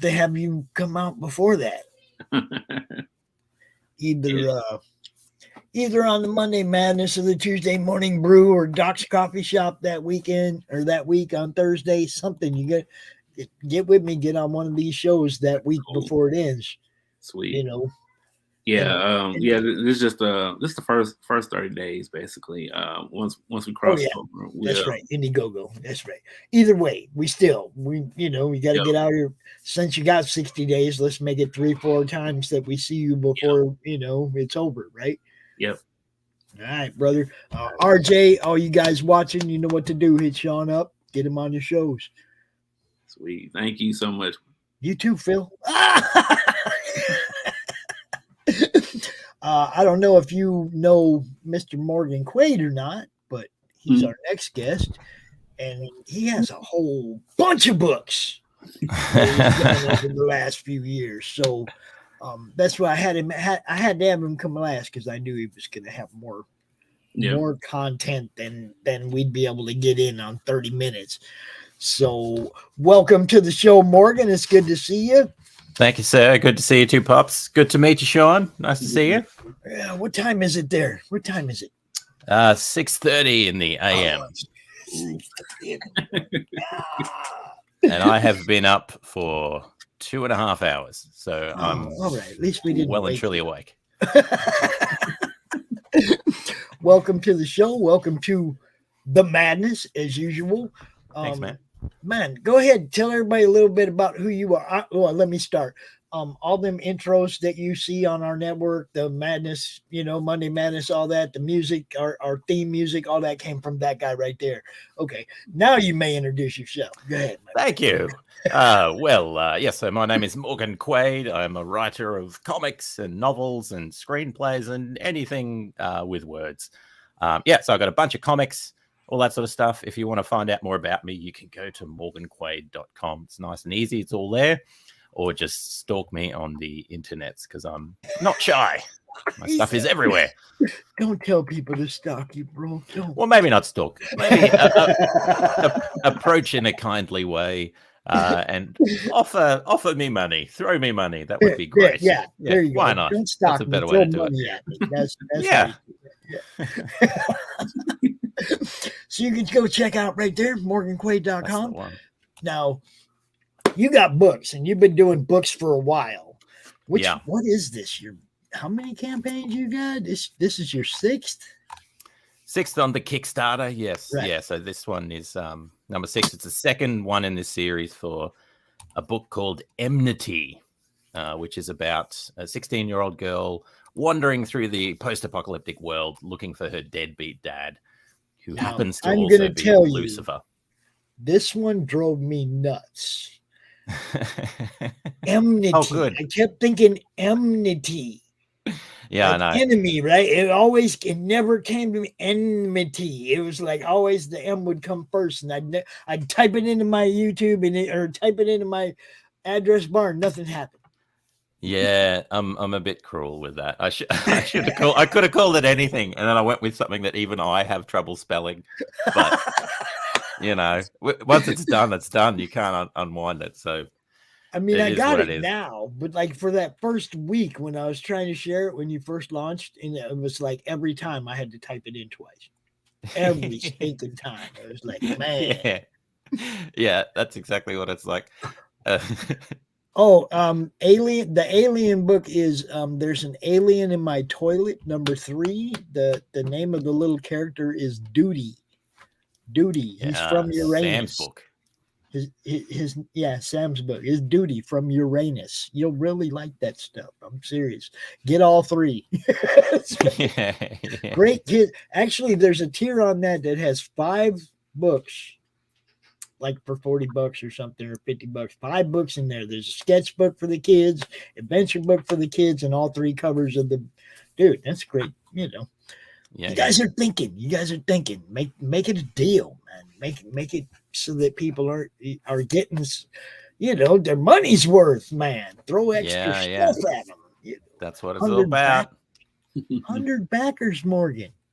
Yeah, we're getting there.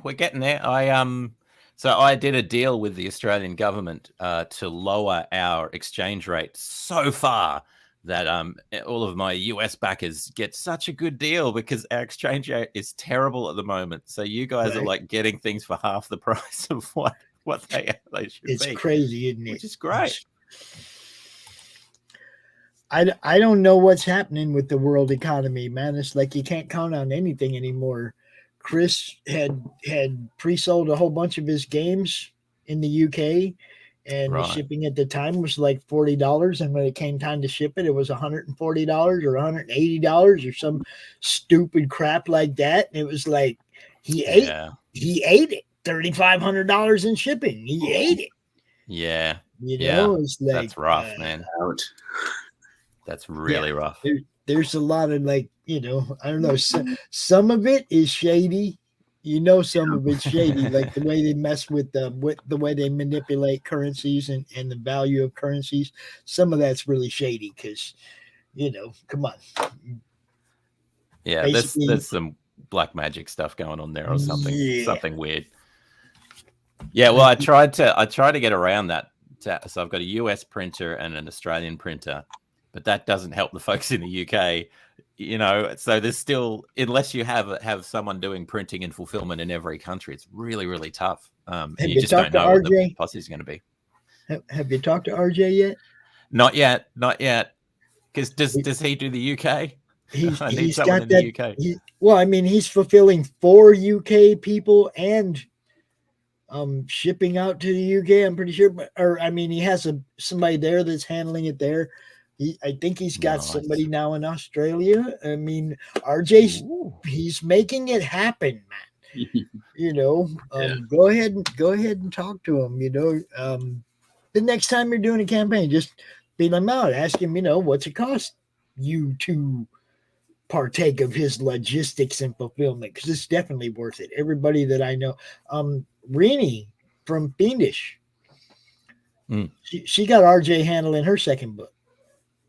And sweet. That's like a big campaign. So, you know, he's a little bit nervous, but what I'm trying to do is I'm trying to make it so that that's his day job. Yeah. So that fulfilling people's campaigns is his day job. No more working for somebody else, doing it for him. You know? Yeah. But let's go ahead and play this trailer, although I play it all the time anyway. I play this one on every show. I'm going to play it. You're going to listen. You're going to watch. And then I'll be right back. What do you think of that? Yeah. Whoa. Well, if I can find it, that is. Okay, there it is.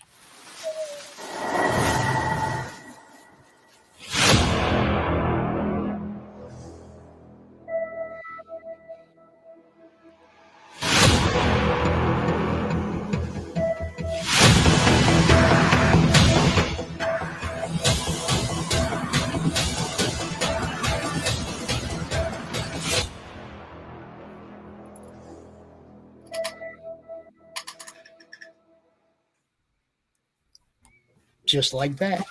Yeah, that's the fork in the knee cut. That one. Yes, I like that. Now, all of your videos are pretty quick and to the point. You make that's great for those of us that are playing them like on our shows and stuff. But it's okay to make a bigger one for your actual campaign. I'm just saying. I have to swap it out. I actually have a longer one. Yeah, I just haven't put it in there yet. Yeah, it's one of those things. It's also time and effort and all that sort of stuff. You know, just give them a taste, hook them in. Yeah, for sure. Good stuff. All right, so tell a little bit about the story. Yeah, so effectively Lucifer gets sick of his job, doesn't want to do it anymore, quits, goes on a bender, gets into all sorts of trouble, and as a result of that, this girl Daisy is born.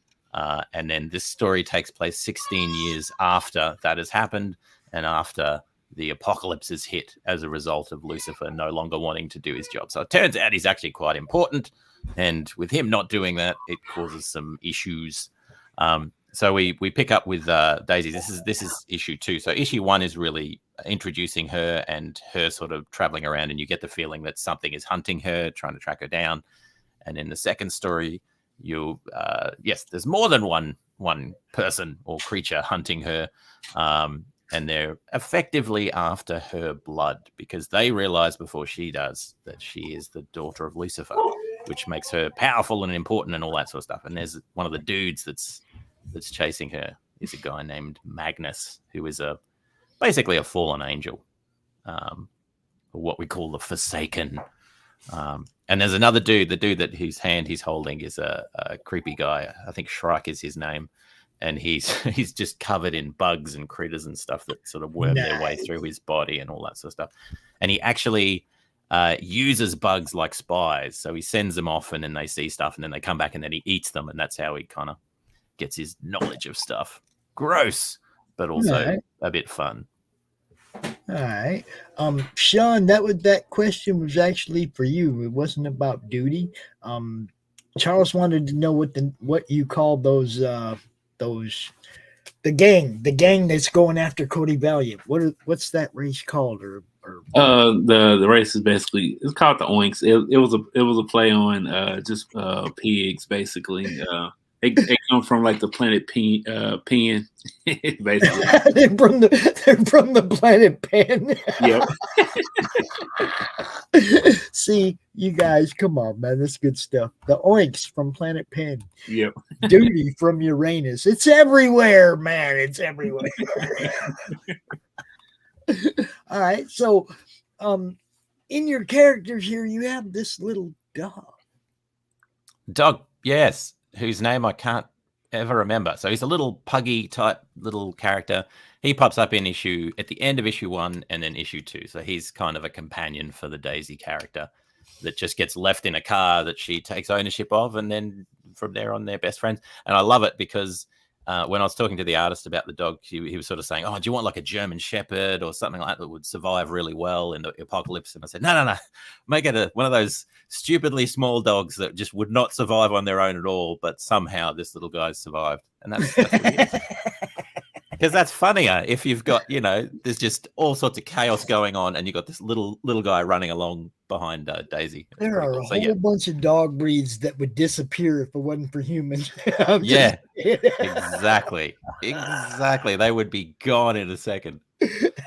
So he's one of them. Yeah, but yeah, he features quite heavily as the story goes on.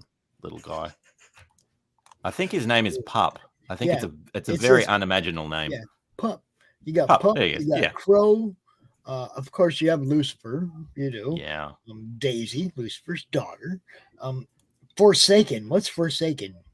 So they're the kind of fallen angels. They're as part of the apocalypse, the angels fall, or half of them fall, and they become these sort of demonic, twisted creatures that, are hunting Daisy. All right. Then you got the Shield Guard, which obviously protecting the good peoples, right? I hope. Yeah, as the story goes on, they're not so good though. But that doesn't surprise me. They're your zealots. They're the ones that think they're doing the right thing, but in reality, they're kind of not that nice. Yeah. And then you got the War Master. Yes, and Gabriel. So they're kind of the two leaders of the two different factions of the angels. This is before the fall. So the War Master is the bad dude who's thinks he's doing the right thing, and then Gabriel is the good guy who also thinks he's doing the right thing, and they end up stuffing it all up, and carnage ensues. Nice. That sounds about right. Coca-Cola, really? I mean, you're thinking, what's going to survive? I could have gone with Mountain Dew. I could have gone with anything, but I went with that stuff. That'll still clean the acid off a battery, even if after it's been sitting there for 20 years. That's right. That's exactly right. It'll survive all of us. Yeah. So she's out in the apocalypse now. Is there an explanation for why we're post-apocalyptic, or is it just your imagination? No, it's explained, but sort of bit by bit as the story goes on. Okay. And it's essentially down to Lucifer. So Lucifer's job is not to manage hell or any of that sort of stuff. It's much more like to keep the balance between good and evil. So he's the guy that whispers in evil guys' ears, like the totalitarian dictators and all that sort of stuff, and maintains the balance. So with him gone, the War Master comes in and says, all right, well, I'm going to put my own dude in this job. And the guy that he chooses, it just happens to be the Angel of Death. So things go a little bit wrong. There's a plague essentially that falls from heaven, and it affects angels as well as humans, kills off a bunch of humans, most humans, and warps these angelic creatures. Yes. It's really good. Really, yeah, it's good. Really cool stuff in there. Now, so there's 2 different artists so Dave Schwartz did issue 2, a slightly different artist. So it's got a slightly different style, really, really cool looking stuff. Look at that dude getting torn in half. Sorry. That's pretty cool. It's funny when you just write something on a page and just send it to the artist and say, yeah, like a weird tall dude with stitched together arms getting torn apart, and then he sends that through, and I think, yep, that's it. Dude, the dog though. Yeah. The dog. And again, the Humvee gets hit by a rocket, rolls over, explodes the whole thing. The pug's fine. He survives. There's something about this dog. He could just survive anything. It cracks me up because I'm looking at her. Yeah. She's like upside down, everything all freaking out. And then she's like, she got through it. But where's the dog? Where's the dog? Oh, he's fine. He's fine. He's fine. He's just walking around. Yeah. He probably got thrown 40 feet from the. Yeah, probably. But he landed on his stubby little feet. Yeah. And he was fine. I had a dog once, a pit bull. Excuse me. And my girlfriend had pulled up and she was waiting to take a left into the driveway. And the reason she was waiting is because there was a car coming from the other direction. Well, Dummy runs out into the street to try and jump up into the car. Only he gets whacked by the other car at about 30. And somebody runs inside and they're like, Pops, your dog just got hit by a car. I run outside and he's standing in the middle of the road, all beefed up and squaring off against the car that hit him. Right? And he's just all bristled up and mad as hell. All he did was he got knocked like 40 feet, rolled a whole bunch, got up and like, all right, let's fight. Fight time. Let's fight. He got up and he was ready to go with this car. It was like, what are you doing, dumbass? But he was, perfectly fine. He was that beefy that it didn't affect him at all. Wow. He just got mad. Yeah. That was it. He got mad. Somebody knocked him down the road, It was like, but it didn't hurt him at all. It was freaking weird, man. He was 10 feet in the air, flying. At least that's what they told me. I wasn't out there when it happened, but they're like, man, he got knocked like way down the road. And he was like 2 yards down out in the middle of the street, It was like, okay, crazy stuff, man. Crazy dog. Now, this goes to heaven now. You got some people arguing behind the curtain. It goes back in time a bit. So this is back in time when Lucifer's just quit, and then they bring him up and say, dude, you got to do your job. And he says, I don't want to do my job. And then they have to figure out what to do. But the interesting thing with Lucifer as well is he's not, he walks around in jeans and a kitty cat t-shirt, but he's very, very powerful. So they can't just force him to do what they want him to do.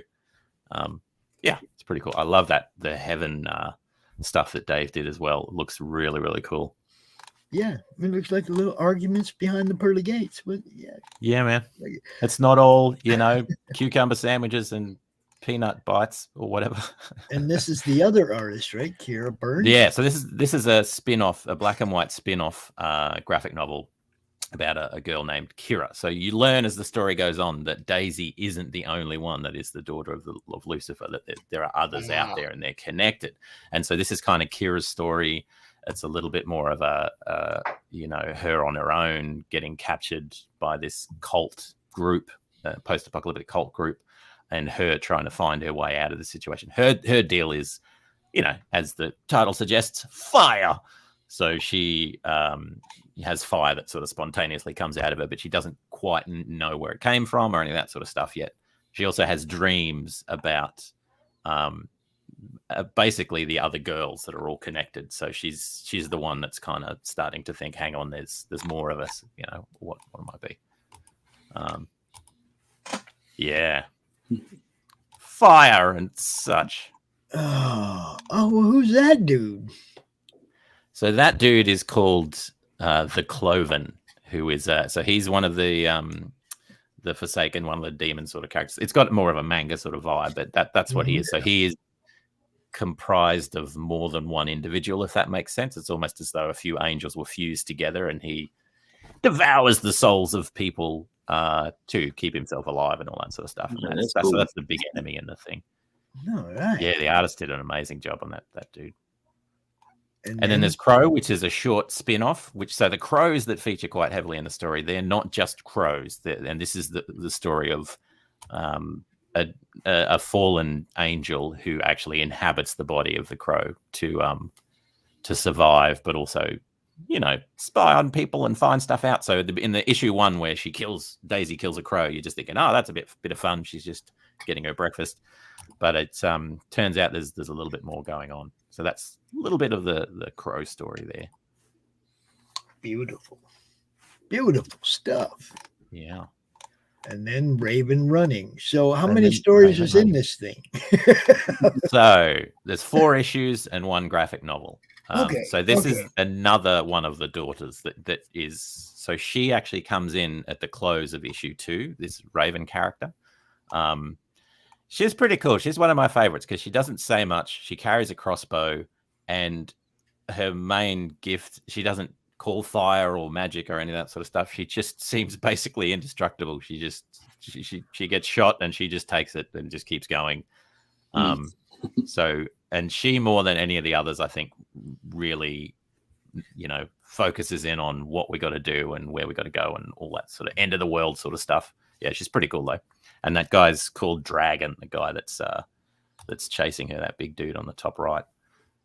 He's a kind of ex-military dude with a dragon sort of tattoo, and things don't go as well for him as he'd planned because she is awesome. Yeah, so that's the other one. Cool. Again, different artist. Really cool look, though. And the covers. I really like this one, but it's like dude's I like that. Dude's taking a bite out the apple and all that. He's always, I said with Lucifer as well, one of the things I wanted was he's always eating. You know those guys that whenever you see them, they've always got like an apple or a banana or something. Yeah. Just always eating. So every time you see him, just about he's eating something. I like it. Oh. Yeah, that's the one by Moses May. That's a bit more of a fisticuffs kind of one, but with the apple again. And this is the retro, retro Escape New York style one that Willie Roberts did for me. That's cool as well. Just dude, these are awesome. Snake. Yeah. And then that's the one by Dave. So that's the standard cover by Dave Schwartz with Daisy and some stuff that happens at the end of the thing. This is a really, really cool one. So this is Alejandro Radio, awesome artist, really, really cool. I wasn't originally going to be a cover; it was just going to be a print, but I loved it so much. I thought, no, that's going to be a cover. And yeah, I especially like the skull. There's one of the skulls with the on the right there, yeah, with the crazy eyes. That's such a cool touch. See, I had one of those pieces of art happen to me too when I was doing our campaign. It was like there was one piece I was like, man, I can't even make this a cover. I gotta make it the back cover of every book. Yeah, it's too good. It was too good not for everybody to get it, It was like, so I made it the back cover. Someday we'll get that book out, I promise. Yeah, man, you gotta do it. I think we're going to be bypassing the crowdfunding when we do it. We're just going to print them up and start selling them. Screw it. Yeah. Nice. Yeah, crowdfunding is a very stressful. Well, I mean, I've watched some people who, have done really, really well, and they, some people have a huge following and they're going to do well. Like Eric July just went out and blew it up, right? Yeah. You knew Eric July was going to go blow it up. It wasn't a question. He had, 500,000 people following him on YouTube, and he's been doing, music and everything forever. Is like he was, everybody knew who he was. Of course, that was going to blow up. Yeah.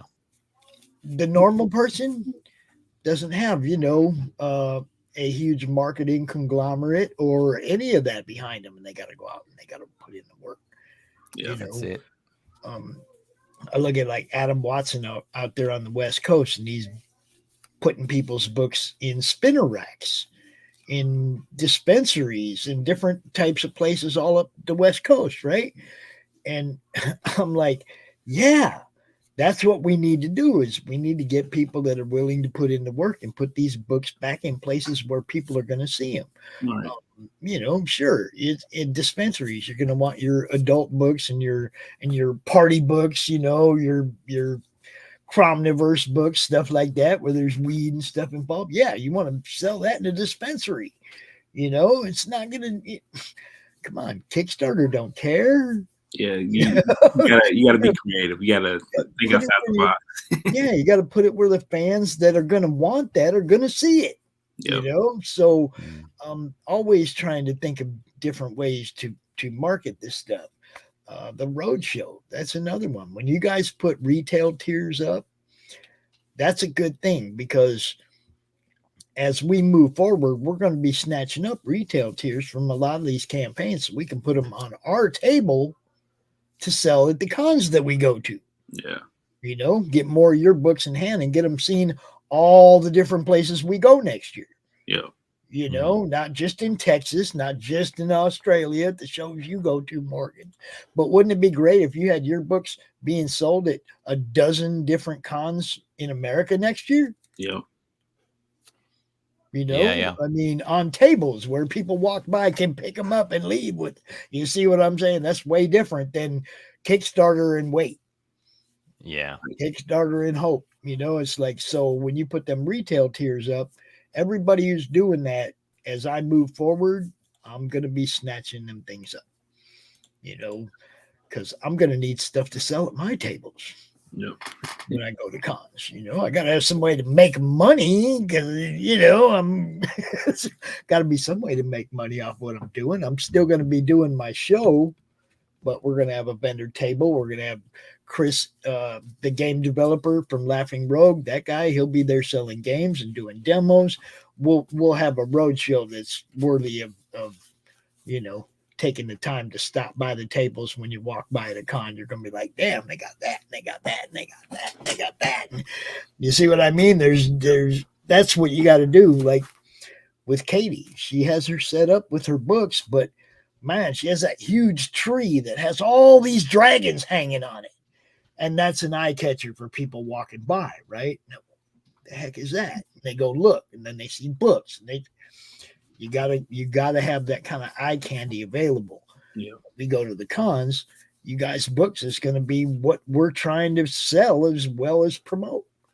I'll be talking to Morgan. It'll be CromCon. I'll be talking to Morgan. He'll be on the big screen behind the table. We'll have, we're not going to do it with the little computer monitor like last time. We're going to have a big screen behind the table so people walking by can see these people as we're interviewing them.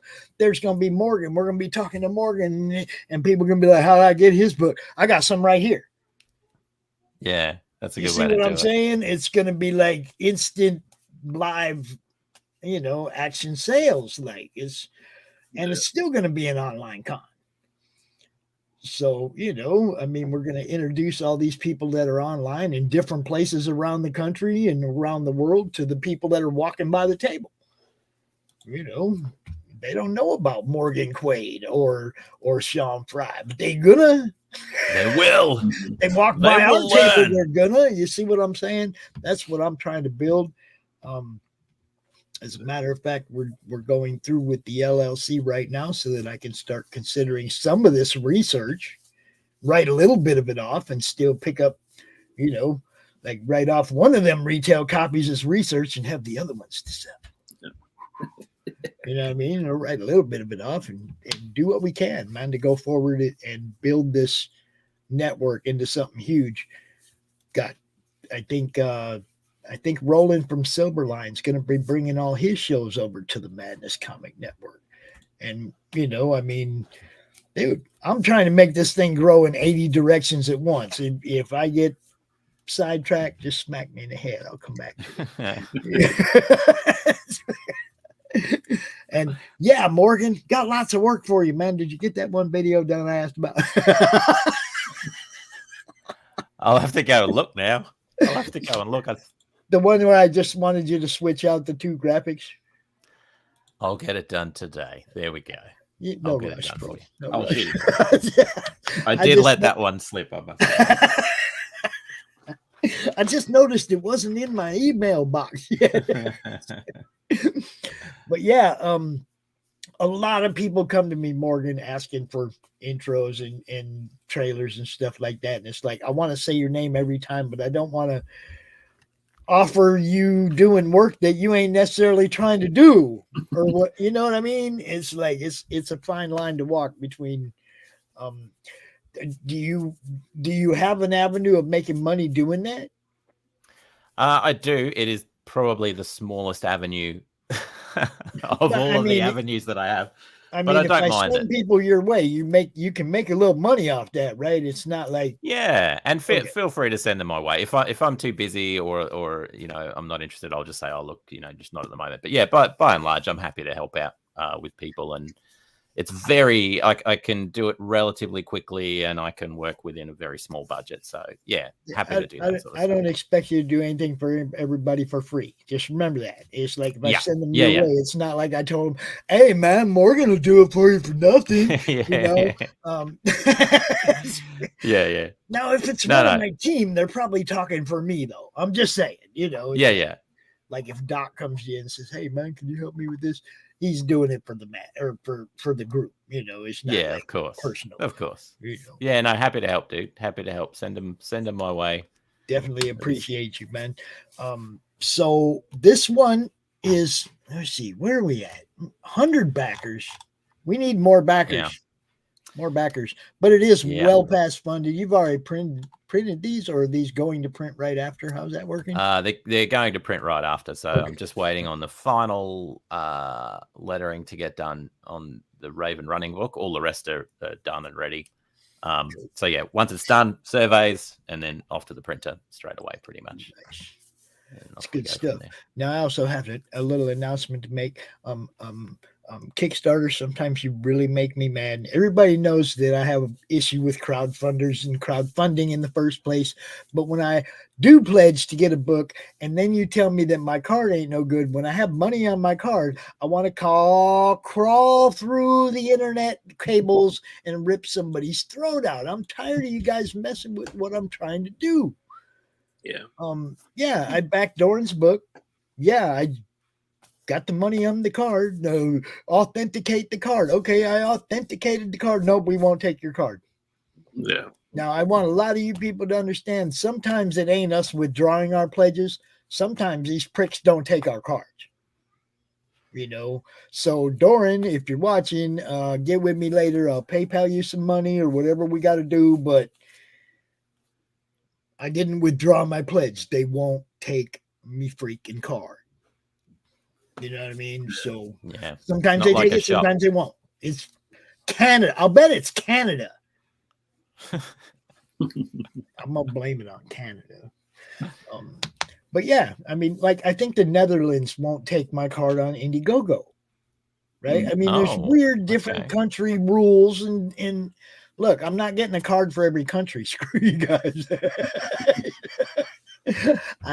Sometimes Kickstarter and Indiegogo piss me off. We need a platform that serves us well, not makes it difficult on the fans and the creators. And, you know, don't even get me started about what they charge you guys. You know? Yeah, it's one of those things that it's like, particularly for someone like me that's in a different country, it's great to have this platform because it's the only way I can reach, or one of the only ways I can reach people from out of the country. So there's some real benefits that way. It is a real pain though that it's not like a shop that, you know, everything, it takes a long time. A lot can change within a month or so. It's not. We are going to build a storefront for you guys too, though. We already secured the domain name. We're going to make a place where you guys can put your books up for sale, like just direct, you know, link right to where you have them for sale, or even fulfill them for you if that's what you need. We got all the pieces in place. It's wonderful. You know, I mean, yeah, I'm talking a lot about it, but it's like it's all in the planning stage. But hopefully by the first of the year, we will be a serious contender out there when it comes to promotion and fulfillment for a lot of people. Not, you know, not me, for all you guys. You know, we're going to make something available that covers you from your initial sign up email to me unboxing that shit right here live in front of everybody. We're going to, you know, cover you all the way through printing, fulfillment, marketing, the whole, you know. If you could just go to one place and get all that, wouldn't it be easy? All you got to do is art now. You know, yeah, man. That's what I'm trying to build, something where you guys can concentrate on what you do and not all the business end of it, and make your money, you know, provide you a place to sell. And, you know, like I said, the road show will expose everybody's stuff to all kinds of different places they might not ever been seen before, you know, I mean, or like I said, Morgan, how many U.S. conventions you gonna be at next year? Not as many as I'd hope. That's for sure. Not as many as I'd hope. Well, I can put your books on 12. I can put your books on a table at 12 of them. How's that? Wow. You know, I mean, so make sure you got them retail tiers. All you guys, make sure you got that retail tier, because when I start buying for the business, I'm gonna be getting retail tiers from everybody that's got one. You know, that's part of what we're doing. So, you know, make them available for sure. And with that, I think I'm gonna go ahead and cut this out because I got still another show to do tonight. Thanks, Pops. Thanks for the shout out. Hey, all you guys go check out Enmity. See, it still got me at the end, man. Just ignore the M. Just go M. No, let's see. I got it wrong. Just go N for November. Enmity. That's all. Enmity. Yes. Post-apocalyptic comic. 7 issues. Wow, that's cool. Oh, that's an old link. Oh, that's the old. I changed. Oh no, it'll still work. I changed the issues into a graphic novel for some of them, so it ended up being. Oh, all right. Yeah.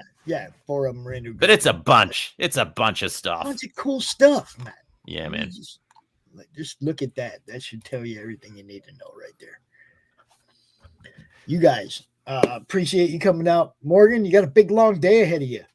I do. I got to get started. Got to get ready for work. Go scroll down through the madness for about 5 days and take note of all the different YouTube shows or channels. Hit all them people up. Tell them you want to be on their show. You know what I mean? Cool. That's part of why I do it. So you can find them and they can find you. That's what the madness is about. So same with you, Sean. Get on some more shows, man. I want to tune in and see you. I want to see you out there talking about Cody Valiant. Yeah. I'm going as many as I can find. Promotion is king, guys. Keep doing it, man. It's next to the work, next to the actual product. Promotion is the most important thing. Yeah. And fulfillment is really close behind that.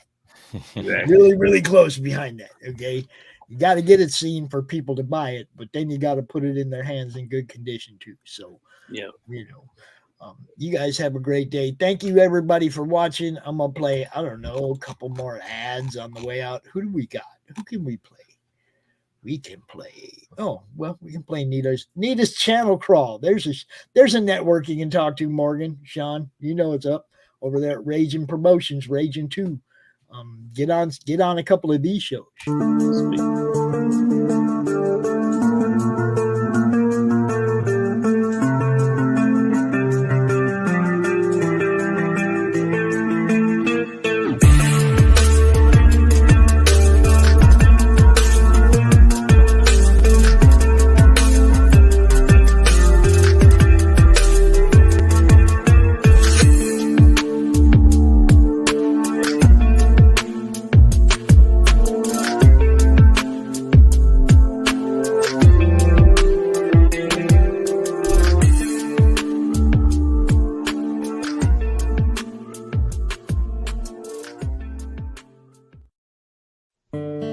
sun peeks over the horizon. Your excitement builds.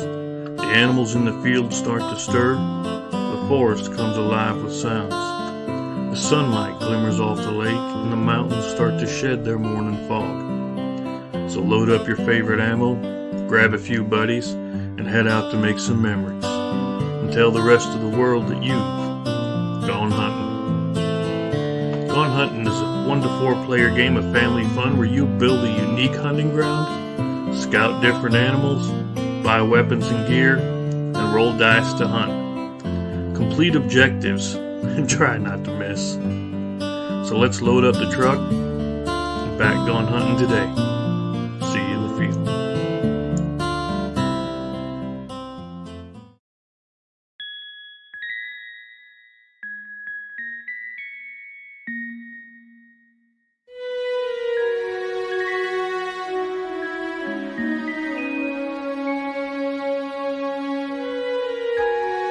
Secrets, trust, worth. The bond between souls intertwined within otherworldly intrigue. Michaela Jade brings forth the Elite Warrior series, a collection of dark fantasy romance novels set in a twisted world where power lusts in the hearts of men and devotion seduces the souls of women.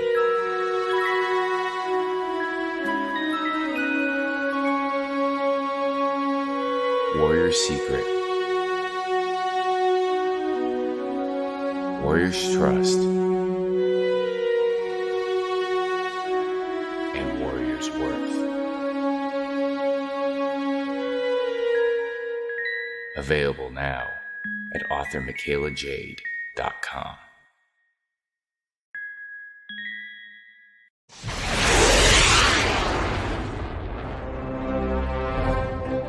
From author Brian K. Morris comes a classic hero in a high-flying, fast-paced, and action-packed steampunk adventure. The original Skyman battles the Master of Steam with an introduction by comics icon and historian Roy Thomas. A Rising Tide, an Ace Comics publication. Available now in print or digital format on Amazon.com.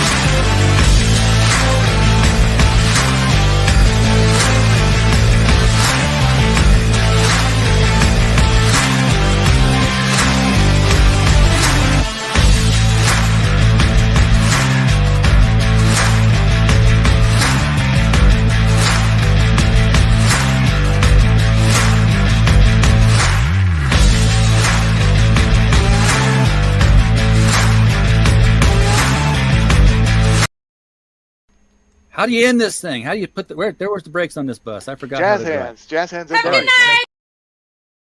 Comic Books for Kids provides comic books to kids in hospitals and cancer centers across the U.S. It's a place where we can all work together to make sure every child has a comic book. 100% of all proceeds go towards the kids. It's about making a difference, and while they're in the hospital, allowing them to fly like a superhero, battle dragons, or rescue teddy bears. We are in every state in the country and now support over 160 hospitals. Every month, we add more. Visit CB4K